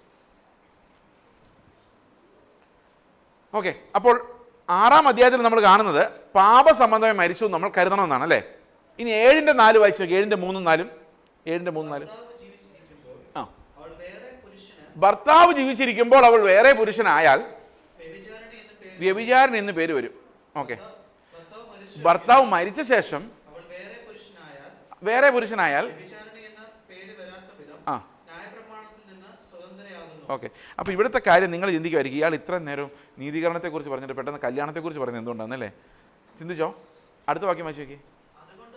അതുകൊണ്ട് സഹോദരന്മാരെ, നാം ദൈവത്തിന് ഫലം കൊടുക്കുമാറ് മരിച്ചിട്ട് ഉയർത്തെഴുന്നേറ്റ വേറൊരുവനാകേണ്ടതിന് നിങ്ങളും ക്രിസ്തുവിൻ്റെ ശരീരം മുഖാന്തരം ന്യായപ്രമാണ സംബന്ധമായി. അപ്പം ന്യായപ്രമാണ സംബന്ധമായി മരിച്ചില്ലെങ്കിൽ നമുക്ക് മനുഷ്യർക്ക് ഫലം കൊടുക്കാം, എന്നാൽ ന്യായപ്രമാണ സംബന്ധമായി മരിക്കാതെ നമുക്ക് ദൈവത്തിന് ഫലം കൊടുക്കാൻ പറ്റത്തില്ല. നമുക്കിതൊന്ന് വ്യത്യാസം എന്താണെന്ന് നോക്കാം. ഈ കല്യാണത്തിൻ്റെ കാര്യമാണ് ഇവിടെ പറഞ്ഞേക്കുന്നത്. ഇവിടെ പറഞ്ഞിരിക്കുന്നു, ഒരിക്കൽ ഒരു കല്യാണം നടന്നാൽ മരണത്താലല്ലാതെ അത് നീക്കപ്പെടുകയില്ല. ഭർത്താവ് ജീവിച്ചിരിക്കുമ്പോൾ അല്ലെങ്കിൽ ഭാര്യ ജീവിച്ചിരിക്കുമ്പോൾ, ഡൈവോഴ്സ് ആയതോടെ പ്രശ്നമല്ല, ഭർത്താവ് ജീവിച്ചിരിക്കുമ്പോൾ അല്ലെങ്കിൽ ഭാര്യ ജീവിച്ചിരിക്കുമ്പോൾ, അപ്പം മരണം വരെ എന്നാണല്ലോ എഗ്രിമെന്റ്. ഭർത്താവോ ഭാര്യയോ ജീവിച്ചിരിക്കുമ്പോൾ ഇവളോ അവനോ വേറൊരുവനായാൽ അല്ലെ വേറൊരുവൾക്കായാൽ വ്യഭിചാരിണി എന്ന് വരും. എന്നാൽ ഭർത്താവ് മരിച്ചാലോ വ്യഭിചാരിണി എന്ന് പേര് വരില്ല. കാരണം എന്താ? ഭർത്തൃ ന്യായപ്രമാണത്തിൽ നിന്നും അവൾ സ്വതന്ത്രയാണ്. ഇതല്ലേ വാക്യം? നമുക്കറിയാതെ ഈ പിള്ളേരെ ഇവിടെ ഇത്രയും പേര് ഇരിപ്പുണ്ട്. 1, 2, 3, 4, 5, 6, 7, 8, 9. 3, 2, 5, 5, 2, 7, 2, 9 പേര്. ഈ 9 പേരെ നിങ്ങളൊന്ന് ശ്രദ്ധിച്ചാൽ അതിൽ ചില ആൾക്കാർ ന്യായപ്രമാണത്തിന് കീഴിലാണ്, വേറെ ചില ആൾക്കാർ ന്യായപ്രമാണത്തിന് കീഴിലല്ല. അത് നോക്കി അറിയാം അവർക്ക്. ഈ ന്യായപ്രമാണത്തിന് കീഴിലുള്ള പിള്ളേർ എങ്ങനെയായിരിക്കും ഇരിക്കുന്നത്? അവരുടെ അപ്പനും അമ്മയും ഒരു ന്യായപ്രമാണം വടി വെച്ച് എൻഫോഴ്സ് ചെയ്തിട്ടുണ്ട്. അവിടെ ഇരുന്നോണം 1.5 മണിക്കൂർ അനങ്ങിയേക്കരുത്, അതാണ് അവരുടെ പ്രമാണം. ഇവർക്ക് ഒരക്ഷരം മനസ്സിലാവുന്നില്ലെങ്കിലും അവരങ്ങനെ ഇരുന്നോളും. അവരാണ് ന്യായപ്രമാണത്തിന് കീഴുള്ളവർ. ഈ ന്യായപ്രമാണത്തിന് കീഴിലില്ലാത്ത പിള്ളേർ എങ്ങനെയാണെന്ന് വെച്ച് കഴിഞ്ഞാൽ അവരുടെ അപ്പനും മര്യാദയ്ക്ക് ഇരിക്കണം കേട്ടോ എന്നൊക്കെ പറഞ്ഞിട്ടുണ്ടെങ്കിലും അവർക്കത് വലിയ മൈൻഡൊന്നുമില്ല. അവരാണ് ന്യായപ്രമാണത്തിന് കീഴെ വരാത്തവർ. ഈ 1 വയസ്സോ 1.5 വയസ്സുള്ള സമയത്ത് ആർക്കും ന്യായപ്രമാണമില്ല. അവന് മുമ്പോട്ട് വരാം, ഇവിടെ മൂത്രം ഒഴിക്കാം, കസേര കയറി നിൽക്കാം. ആരാടാ ഇവനെ ഇങ്ങനെ വിട്ടതെന്ന് മാത്രം ചോദിക്കുള്ളൂ. ഇവനെ കുറ്റം പറയലാരും. കാരണം എന്താ? അവൻ ന്യായപ്രമാണം അവനെ പിടിച്ചിട്ടില്ല. ഒരു 1.5-2 വയസ്സാകുമ്പോഴേക്കും നമ്മളെല്ലാവരെയും ന്യായപ്രമാണം എന്ന ഭർത്താവുമായിട്ട് കല്യാണം കഴിപ്പിച്ചു വിടും. പിന്നെ നമ്മുടെ ജീവിതകാലം മുഴുവൻ നടന്ന ന്യായപ്രമാണം. ഇപ്പം ഇവിടെ ഇരിക്കുന്ന പിള്ളേർ വിചാരിക്കുന്നത് എന്താണെന്നറിയോ? അപ്പനും അമ്മയും പറയുന്ന പോലെ വരണം, അപ്പനും അമ്മയും പറയുന്നപ്പോൾ എഴുന്നേക്കണം, അപ്പനും അമ്മയും പറയുമ്പോൾ ചായ കുടിക്കണം, സ്കൂളിൽ പോകണം, ഞാനൊന്ന് വലുതാവട്ടെ എന്നിട്ട് സ്വതന്ത്രമായിട്ട് ജീവിക്കാം എന്നാണ് പിള്ളേർ ചിന്തിച്ചിരിക്കുന്നത്. പക്ഷേ പിള്ളേരെ ഒരു കാര്യം ഞാൻ പറയട്ടെ, പ്രായമാകുന്നതോറും ഇപ്പോൾ ഉള്ള സ്വാതന്ത്ര്യം കൂടെ പോവുള്ളൂ. നിങ്ങൾക്ക് വേണമെങ്കിൽ റോട്ടിൽ കൂടെ ബഹളം വെച്ച് കല്ലും എറിഞ്ഞ് മാങ്ങയും പറിച്ച് നിന്നുകൊണ്ട് നടക്കാം. ഞങ്ങൾക്ക് നടക്കാൻ പറ്റുമോ?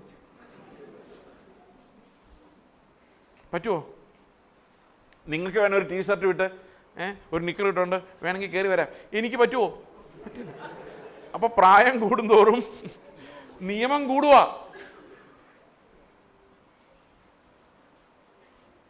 ശരിയല്ലേ?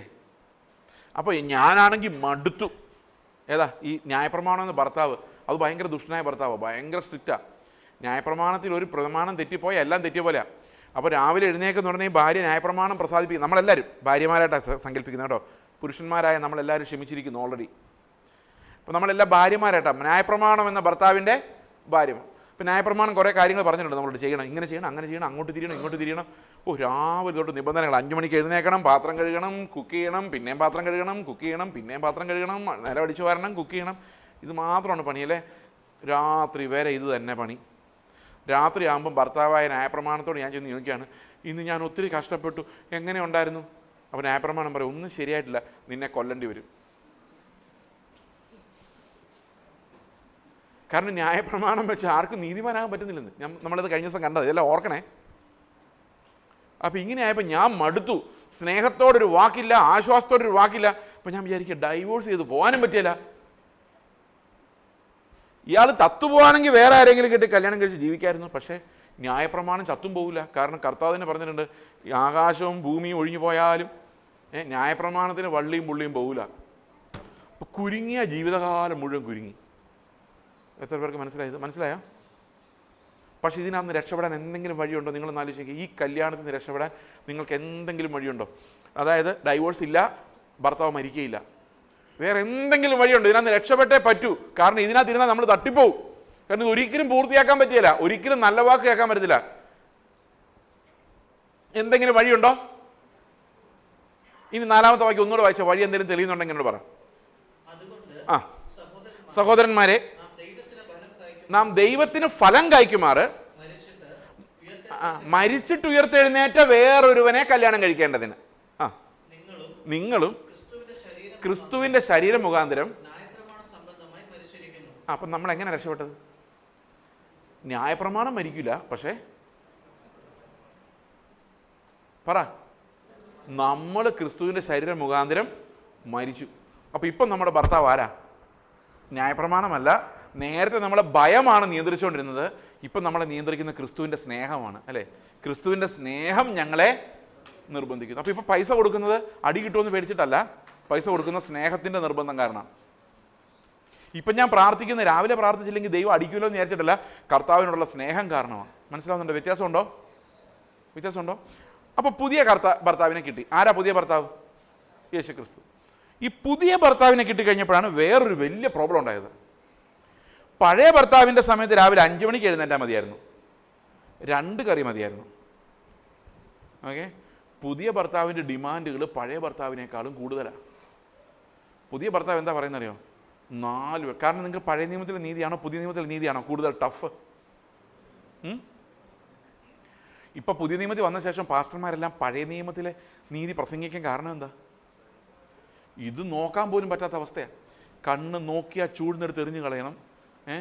സ്ത്രീയെ മോഹിക്കുന്നതിന് വേണ്ടി നോക്കുന്നവനെല്ലാം വ്യഭിചാരം ചെയ്തു പോയി. അത് അന്ന് കർത്താവ് പറഞ്ഞത് ഒരു 5-6 വർഷം മുമ്പാണ്. ഇവിടെ ഋഷിരാജ് സിംഗ് എന്ന് പറഞ്ഞ ഒരാൾ പറയുന്നത് അത് 14 സെക്കൻഡ് നോക്കിയാലാണ് പാപമെന്ന്. ആലോചിച്ച് നോക്കി. അപ്പോൾ കർത്താവ് അന്നേ പറഞ്ഞിട്ടുണ്ട് നോക്കിയാൽ അത് വ്യഭിചാരമെന്ന് അവിടെ എഴുതി കഴിഞ്ഞു. ഇത്ര ഭയങ്കര നിയമങ്ങൾ. അപ്പോൾ പട പേടിച്ച് പന്തളത്തിൽ ചെന്നപ്പോൾ അവിടെ പന്തം കൊളുത്തിപ്പെടാന്ന് പറഞ്ഞ പോലെ അവിടെ ന്യായപ്രമാണം എന്ന ഭർത്താവിനെ വിട്ടിട്ട് ഇങ്ങോട്ട് തിരിഞ്ഞപ്പം ഇവിടെ കർത്താവിൻ്റെ പ്രമാണങ്ങൾ അതിനേക്കാൾ 1000 ഇരട്ടി ശക്തിയിൽ വന്ന് നിൽക്കുക. രാവിലെ എഴുന്നേക്കണം, 4 കറി വേണം, അത് ഫ്രഷ് വേണം, ഫ്രിഡ്ജിൽ നിന്ന് എടുക്കാൻ പറ്റത്തില്ല, റൂം അടിച്ചു വാരി ക്ലീൻ ചെയ്താൽ മാത്രം പോരാ, കഴുകി തുടയ്ക്കണം. പണി ഭയങ്കര പണിയായിപ്പോയി. അപ്പോൾ ശരിക്കും നമുക്കിനി എന്ത് മതി? പഴയ നിയമത്തിലെ ഇറച്ചിയും ബീഫും ഒക്കെ പോരെ? അതുകൊണ്ടാണ് പാസ്റ്റർമാരെല്ലാം ഈ അനുഗ്രഹങ്ങളെക്കുറിച്ച് പ്രസംഗിക്കുന്നത്. കാരണം എന്താ? ഈ പുതിയ നിയമത്തിലേക്ക് വരാൻ പറ്റത്തില്ല. പക്ഷെ ഇവിടെ എന്താ സംഭവിച്ചെന്നൊരു അത്ഭുതം സംഭവിച്ചു. എന്താണെന്ന് വെച്ച് കഴിഞ്ഞാൽ പഴയ നിയമത്തിൽ ഭർത്താവ് ഭയങ്കര ക്രൂരനാണ്.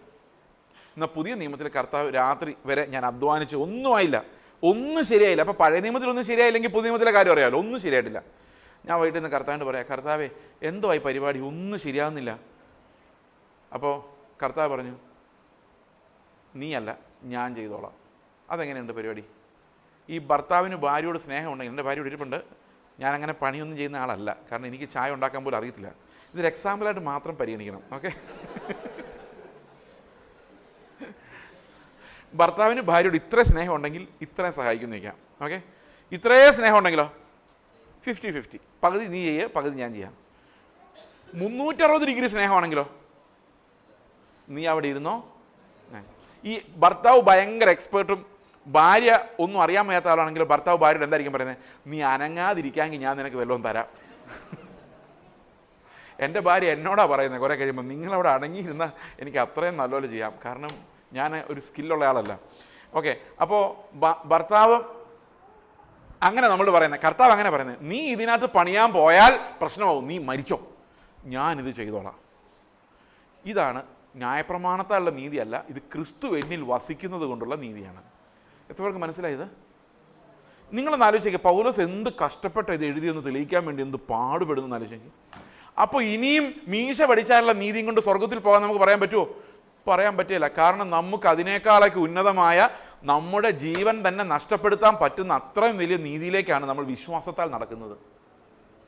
ഓക്കെ, അതുകൊണ്ട് ഒരു വാക്യോടെ നമുക്ക് വായിക്കാം ഇത് നിർത്തുന്നതിന് മുമ്പ്. ഫിലിപ്പിയ ലേഖനം 3-ാം അധ്യായത്തിൻ്റെ 6-ാം വാക്യം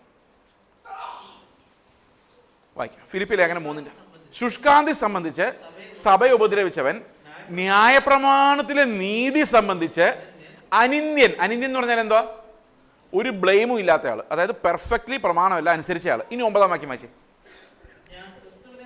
ഞാൻ ക്രിസ്തുവിനെ നേടേണ്ടതിനും ന്യായപ്രമാണം അനുസരിച്ചിട്ട് കിട്ടിയ എൻ്റെ സ്വന്തം നീതി അല്ല, സ്വയനീതി അല്ല, ക്രിസ്തുവിലുള്ള വിശ്വാസം മൂലം ദൈവം വിശ്വസിക്കുന്നവർക്ക് നൽകുന്ന നീതി തന്നെ ലഭിച്ചു. അപ്പം നിങ്ങൾ എന്താ പറയേണ്ടത് ഇപ്പം ഹൃദയത്തിൽ? കർത്താവെ, ഞാൻ എത്ര അധ്വാനിച്ചാലും ഒരു മനുഷ്യൻ്റെ നീതി മാത്രം ഉണ്ടാക്കാൻ പറ്റുള്ളൂ. എന്നാൽ ഞാൻ മരിച്ച് നീ എന്നിൽ വസിച്ചാൽ ദൈവത്തിന് ഫലം കൊടുക്കുമാറ് ഈ മരണം അനുഭവിക്കാൻ എനിക്ക് പറ്റും. എത്ര പേർക്ക് മനസ്സിലായി? അപ്പം നമ്മുടെ ഫലം ദൈവത്തിനുള്ളതാകണമെങ്കിൽ നമ്മൾ ചെയ്തിട്ട് കാര്യമില്ല, ക്രിസ്തു അത് നമ്മളിലൂടെ ചെയ്യണം എന്ന് പറഞ്ഞു കഴിഞ്ഞാൽ അവൻ്റെ പ്രവൃത്തികൾ മാത്രമേ പിതാവ് അംഗീകരിക്കുന്നുള്ളൂ. നമ്മുടെ പ്രവൃത്തികൾ കറ പുരണ്ട തുണി പോലെ താഴെ കിടക്കുകയുള്ളൂ. അപ്പോൾ വിശ്വാസത്താൽ രക്ഷപ്പെടുന്നത് എങ്ങോട്ടാണ്? വിശ്വാസത്താൽ രക്ഷപ്പെടുന്നത് ചില ആൾക്കാരുണ്ട്, വിശ്വാസം വേണം ബ്രദറെ, അങ്ങനല്ല. Faith is equal to Christ. ക്രിസ്തു എന്നിൽ വസിക്കുന്നു എന്നാണ് ഈ ഫെയ്ത്തിൻ്റെ അർത്ഥം. അതിനേക്കാൾ ഉന്നതമായ വേറെ ഒന്നുമില്ല. ഇപ്പം നിങ്ങൾക്ക് മനസ്സിലായി ഫെയ്ത്ത് എലോൺ എന്ന് പറഞ്ഞാൽ എന്താണെന്ന്? വിശ്വാസം മാത്രം എന്ന് പറഞ്ഞു കഴിഞ്ഞാൽ അതുകൊണ്ട് മാത്രമേ പണി നടക്കുകയുള്ളൂ. ഓക്കെ, അപ്പോൾ എനിക്ക് വേണമെങ്കിൽ നിങ്ങളെല്ലാം സ്നേഹിക്കുക, അതെല്ലാം അഭിനയമായിരിക്കും. കാരണം ശരിക്കും പറഞ്ഞാൽ അത്രേ പറ്റുള്ളൂ. എനിക്ക് സ്നേഹിക്കാൻ 1, 2, 4, 5, 10 പേര് അല്ലെങ്കിൽ 20 പേര്, അതിൽ കൂടുതലൊന്നും എനിക്കിങ്ങനെ ആത്മാർത്ഥമായിട്ട് സ്നേഹിക്കാൻ പറ്റുമെന്ന് എനിക്ക് തോന്നുന്നില്ല. നിങ്ങളുടെ കാര്യം എനിക്കറിയില്ല, ഭയങ്കര കപ്പാസിറ്റി ആയിരിക്കും, എനിക്കറിയത്തില്ല. എൻ്റെ കാര്യം എനിക്ക് ഓർമ്മ പോലും ഇല്ല. ഈ പാസ്റ്റർ ഞങ്ങൾ ഒന്നിച്ച് ഒരു ശുശ്രൂഷയിലുണ്ടായിരുന്ന ആളെ എനിക്ക് ആളുടെ ഫേസ് ചെറുതായിട്ട് ഓർമ്മയുണ്ട്, പക്ഷേ ബാക്കിയല്ല. എൻ്റെ മറവി എന്ന് പറഞ്ഞാൽ ഭയങ്കര പ്രശ്നമാണ്. അപ്പം ഞാൻ എത്ര പേരെ സ്നേഹിക്കും? കഴിഞ്ഞ ദിവസം ഒരു ചർച്ച ചെന്നപ്പം, ഒരു മിനിറ്റ് കൊണ്ട് നിർത്തിക്കണം കേട്ടോ, ഒരു ചർച്ച ചെന്നപ്പം ഒരു അങ്കിൾ എൻ്റെ അടുത്തൊന്ന് ചോദിച്ചു, പാസ്റ്റർ എന്നെ മനസ്സിലായി? ഞാൻ പറഞ്ഞു ഇല്ല, ഒരു പിടിയും കിട്ടുന്നില്ല. കഴിഞ്ഞ 6 മാസം മുമ്പ് ഞങ്ങളുടെ ചർച്ചിൽ വന്നായിരുന്നല്ലോ. വന്നായിരുന്നു, അന്ന് ഞങ്ങളുടെ വീട്ടിലാണ് 3 ദിവസം താമസിച്ചത്. ഞാൻ പറഞ്ഞു, എൻ്റെ കർത്താവേ, ഈ ഓർമ്മയും കൊണ്ട് ഞാൻ എന്ത് ചെയ്യും? ഇങ്ങനെയുള്ള ഒരാളാണ് ഞാൻ. അപ്പോൾ നിങ്ങൾ വഴിയിലെങ്ങാനും വെച്ച് കാണുമ്പോൾ ആ ചേസ് ബ്രദർ അത്രയും ഞങ്ങൾ സംസാരിച്ചിട്ട് ഒന്ന് മൈൻഡ് ആവുന്ന ചിരിച്ചിട്ടൊരു പോക്ക് എന്ന് പറഞ്ഞു കഴിഞ്ഞാൽ ഞാൻ ഒന്നും ചെയ്യാൻ പറ്റത്തില്ല. അത്ര നിസ്സഹായനായ മനുഷ്യനോട് കർത്താവ് പറയുന്നത്, സകലരെയും ഞാൻ സ്നേഹിച്ച പോലെ സ്നേഹിക്കുക. ഞാൻ പറയുന്നത്, എന്നെക്കൊണ്ട് വയ്യ കർത്താവേ, ഞാൻ മരിച്ചു, നീ എന്നിൽ വസിച്ച് ചെയ്താൽ കൊള്ളാം. അപ്പോൾ കർത്താവിൻ്റെ ആത്മാവ് ഇതെങ്ങനെയാണ് നമ്മുടെ സ്വഭാവമായി മാറുന്നു എന്നുള്ള കാര്യം നമുക്ക് നാളെ കാണാം. കാരണം ഇതെല്ലാം കൂടെ ഒന്നിച്ച് കണ്ടാൽ ശരിയാവില്ല. സമയമാടി 9:50 അതുകൊണ്ട് നമ്മൾ തൽക്കാലം നിർത്തുകയാണ്. ഓക്കെ, അപ്പോൾ ഇത്രയേ ഉള്ളൂ പ്രിയ സഹോദരങ്ങളെ. നമ്മൾ ഏത് പ്രതിസന്ധിയുടെ നടുവിലായാലും കർത്താവ് അത് ഓൾറെഡി പരിഹരിച്ച് കഴിഞ്ഞു. കാരണം അവൻ്റെ ക്രൂശിൽ നമ്മൾ മരിച്ചു. ഇനി ഞാനല്ല ജീവിക്കുന്നത്. നിങ്ങളുടെ വീട്ടിലെ എതിർപ്പാണോ പ്രശ്നമാണോ? നിങ്ങൾ മരിച്ചു കഴിഞ്ഞാൽ പിന്നെ എന്താ പ്രശ്നം? ഒരു പ്രശ്നമില്ല. ആരെങ്കിലും പുകഴ്ത്തി പറഞ്ഞാൽ നിങ്ങൾക്ക് സന്തോഷം തോന്നുമോ? മരിച്ചു കിടക്കുമ്പോഴാണ് ആൾക്കാരെല്ലാം പൊക്കി പറയുന്നത്. ഏതെങ്കിലും മരിച്ചു കിടക്കുന്ന ആൾ എഴുന്നേറ്റ് താങ്ക് യു ഇതായിരുന്നു ഞാൻ കേൾക്കാൻ പറഞ്ഞിട്ടുണ്ടോ? അല്ലെങ്കിൽ ഏതെങ്കിലും മരിച്ചു കിടക്കുന്ന ആൾ ഇത്രയും വെടി പൊട്ടിച്ച പടക്കം പൊട്ടിച്ചാൽ പോരാ, കുറച്ചുകൂടെ പുകഴ്ത്തി പറയടാ എന്ന് പറഞ്ഞിട്ടുണ്ടോ? അവൻ അതൊന്നും പ്രശ്നമില്ല. മരിച്ചവനെ സംബന്ധിച്ച് ആരെങ്കിലും പുകഴ്ത്തി പറഞ്ഞോ, താഴ്ത്തി പറഞ്ഞോ, തള്ളിക്കളഞ്ഞോ, വഴിയിലെറിഞ്ഞോ, ഡസ് നോട്ട് മാറ്റർ.